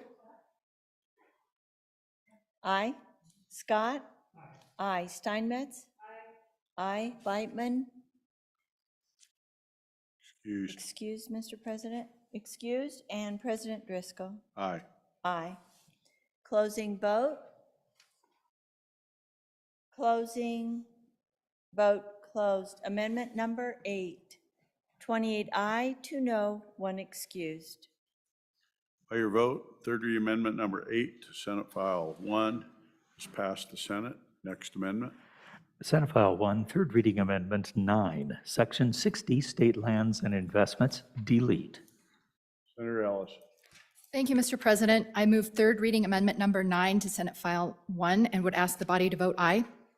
Senators, this would undo an amendment we passed on second reading that involves the Office of State Lands and Investments. For those of you who are unfamiliar, our Office of State Lands acts as a fiduciary. They have a fiduciary obligation to maximize revenue of state lands for the state of Wyoming. In doing this, there is a statutory authorization and extensive rules on how that works. Essentially, any person can approach the Office of State Lands with an idea, a swap, if you will, that would hopefully be mutually beneficial for that landowner and for the state of Wyoming. So in doing that, the office receives information. They do an assessment about market value, the suitability for the acquisition, and a lot of this is kept under wraps because there are some proprietary interests at stake. If the office determines that that process should advance, they will present a detailed analysis to our Office of State, or our statewide elected officials. If the statewide elected officials agree that they want to proceed with that, then that process is made, or those details about the proposed exchange are made public. A public hearing ensues. They're entitled, or the public's entitled to written comment. And then the final decision on whether or not to authorize that swap is done by the board in a public meeting.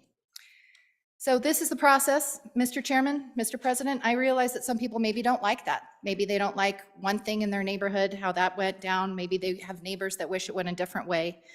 But this is a serious amendment that we passed. And I just want to remind the body, when you were all elected and when we all took office, we took an oath. We said, I do solemnly swear or affirm that I will support, obey, and defend the Constitution of the United States and the Constitution of Wyoming. So if you look at what we did with the second reading amendment, we said, no funds appropriated under this section shall be expended to facilitate or otherwise support in any manner the EOG exchange or the Columbus Peak Ranch exchange. Mr. President, we have rules in this body about using proper names in our decorum. We're not supposed to do that. But that's what this budget amendment did. I'll call your attention to our Constitution. Article 3, Section 27, prohibits special and local laws.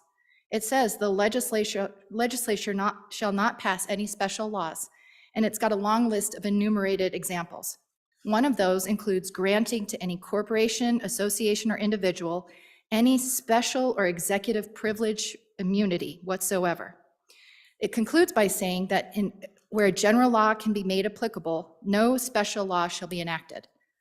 Mr. President, if we have a problem with how the Office of State Lands conducts this process, first, I'd argue that anyone in this chamber could bring a bill, and we could discuss that in the bill format through our regular course of work. But what alarms me is the singling out of two specific land exchanges. This amendment didn't say it shall prohibit the Office of State Lands from doing any land exchanges. It picked two.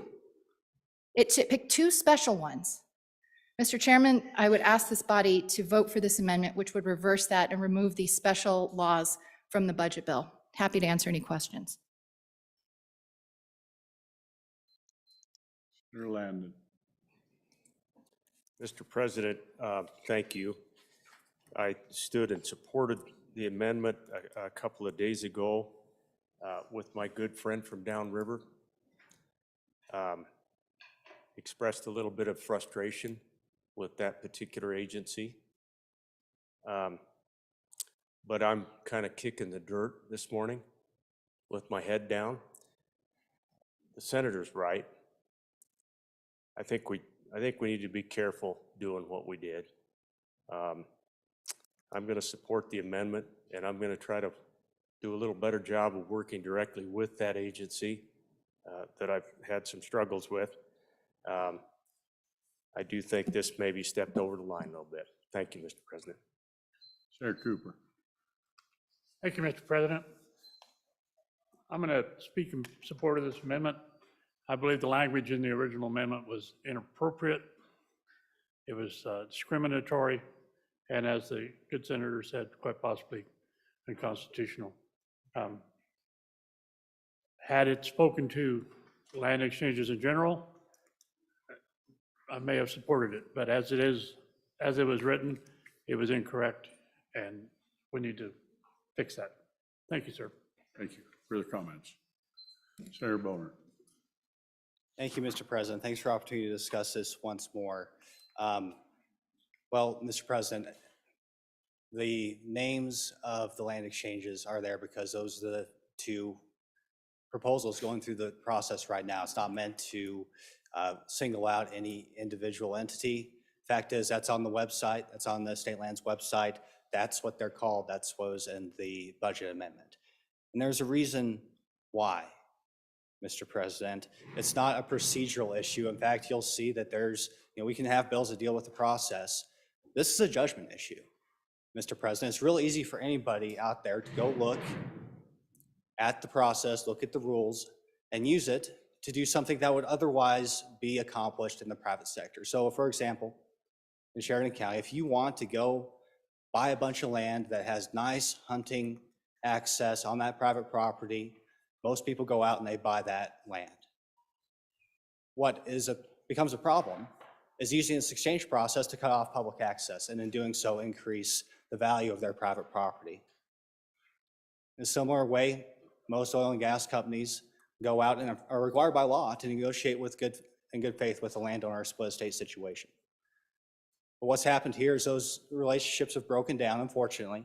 I'm not saying one side's right or wrong, but what is not okay in my mind is using this process to achieve what should be achieved in the private sector. State government should not be used as a cudgel and to achieve a private interest.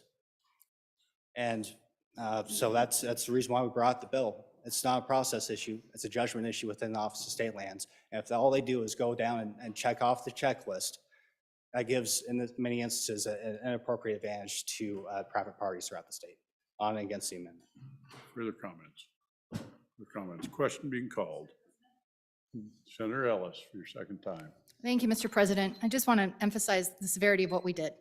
We just heard that this process shouldn't be used for XYZ. That's a legislative policy choice, which we can have fully as a bill, not brought as a budget amendment. When I was talking with some colleagues, I said, do you know about what is this land exchange? Where is it even? Who supported it? Who's against it? I don't know. I don't know the details. We shouldn't be debating the merits of that when we're not presented with all the facts associated with it. So the reply I just heard just, I think, simply amplifies the fact that here we're trying to pick some winners and losers in a one-sentence budget amendment, and we are only selecting 2 of all the land exchanges that the Office of State Lands is involved in Wyoming. Of all of them, we chose 2 that we had problems with, not all of them, just 2. This isn't right, Mr. President. Please vote for this amendment. Question being called. We are on, can't speak again. Sponsor spoken 2 times, sorry. I apologize to you. I wish I could let you do it. Question being called. We are on third read amendment number 9 to Senate File 1. This is a voice vote. All in favor say aye. Aye. All opposed, no. No. Noes have it. All in favor, please stand.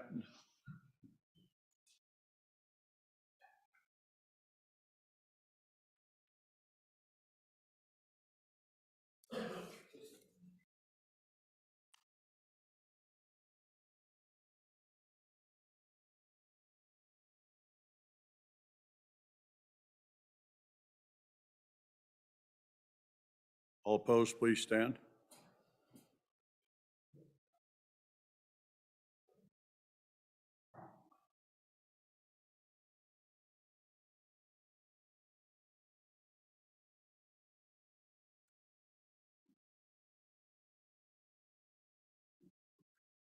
The amendment has passed 16 to 15. Third reading amendment number 9 to Senate File 1 has passed the Senate. I'm going to read a report in. Yeah, go ahead and make your motion, Mr. Majority Floor Leader. No, can't do it. Okay. Need a report read in, please. February 3, 2023. Mr. President, Committee number 7, Corporations, Elections, and Political Subdivisions, to whom is referred Senate File 160, Tolling Authority for I-80, respectfully report same back to the Senate with a recommendation that it do pass. Ayes, Senators Barlow, Case, Landon, and Scott. No, Senator Boner. Senator Case, Chairman.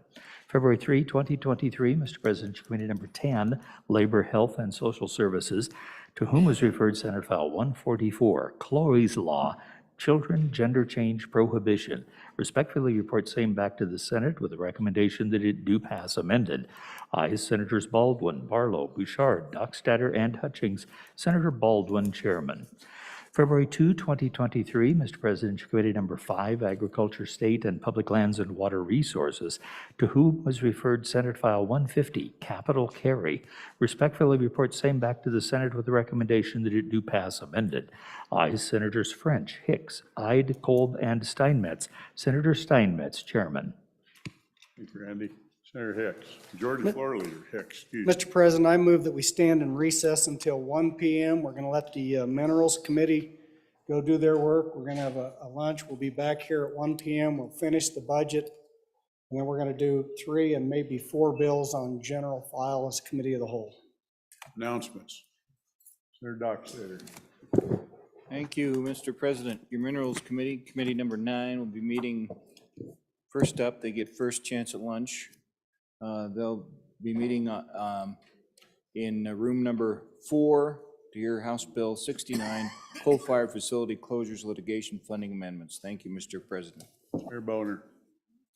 Thank you, Mr. President. Your committee number 8, Transportation, Highways, and Military Affairs, will meet Monday, February 6th upon adjournment in Capitol Extension Room W2 line to consider House Bill 39, verifying the veteran designation on a Wyoming driver's license, House Bill 41, engross lightweight trailers, permanent registration, House Bill 45, peace officer retirement and rehiring. Senator Landon. Mr. President, thank you. Your Committee 1 Judiciary will be meeting at 7:30 on Monday morning down in the historic Supreme Court chamber for an instruction event, educational experience with child welfare. Anyway, we will then break at 8:30 and go downstairs to room 4 and pick up House Bill 14, civil case filing fees amendments. So 7:30 for the educational gathering of the joint committee, and then at 8:30 we'll go downstairs and take up one bill on Monday morning. Thanks, Senator. Chairman Kinski. Thank you, Mr. President. On Monday, February 6th, upon noon recess, your Senate Appropriations Committee will take up House Bill 3, State Assessment of Independent Power Producers. House Bill 181, Online Sports Wagering Amendments. If there's any Senate files that you need to have re-referred, get them to us and we'll kick them back out to the floor on Monday. Thank you. Thank you, Senator Baldwin. Thank you, Mr. President. On Monday, your Labor, Health, and Social Services Committee will meet at 8 a.m. to hear House Bill 82, Defendant Mental Illness Examination Amendments, House Bill 35, Daycare Certification Requirement Amendments, and House Bill 19, Tribal Relations State Indian Child Welfare Act Task Force. Thank you, Senator Baldwin. For the last amendment, or last notice, anybody, Monday is too late for Senate files out of committee, so if you've got one you need, I suggest you get together and get your meeting done. If not, the bill is a dead bill. Further announcement, Senator Schuler. Thank you, Mr. President.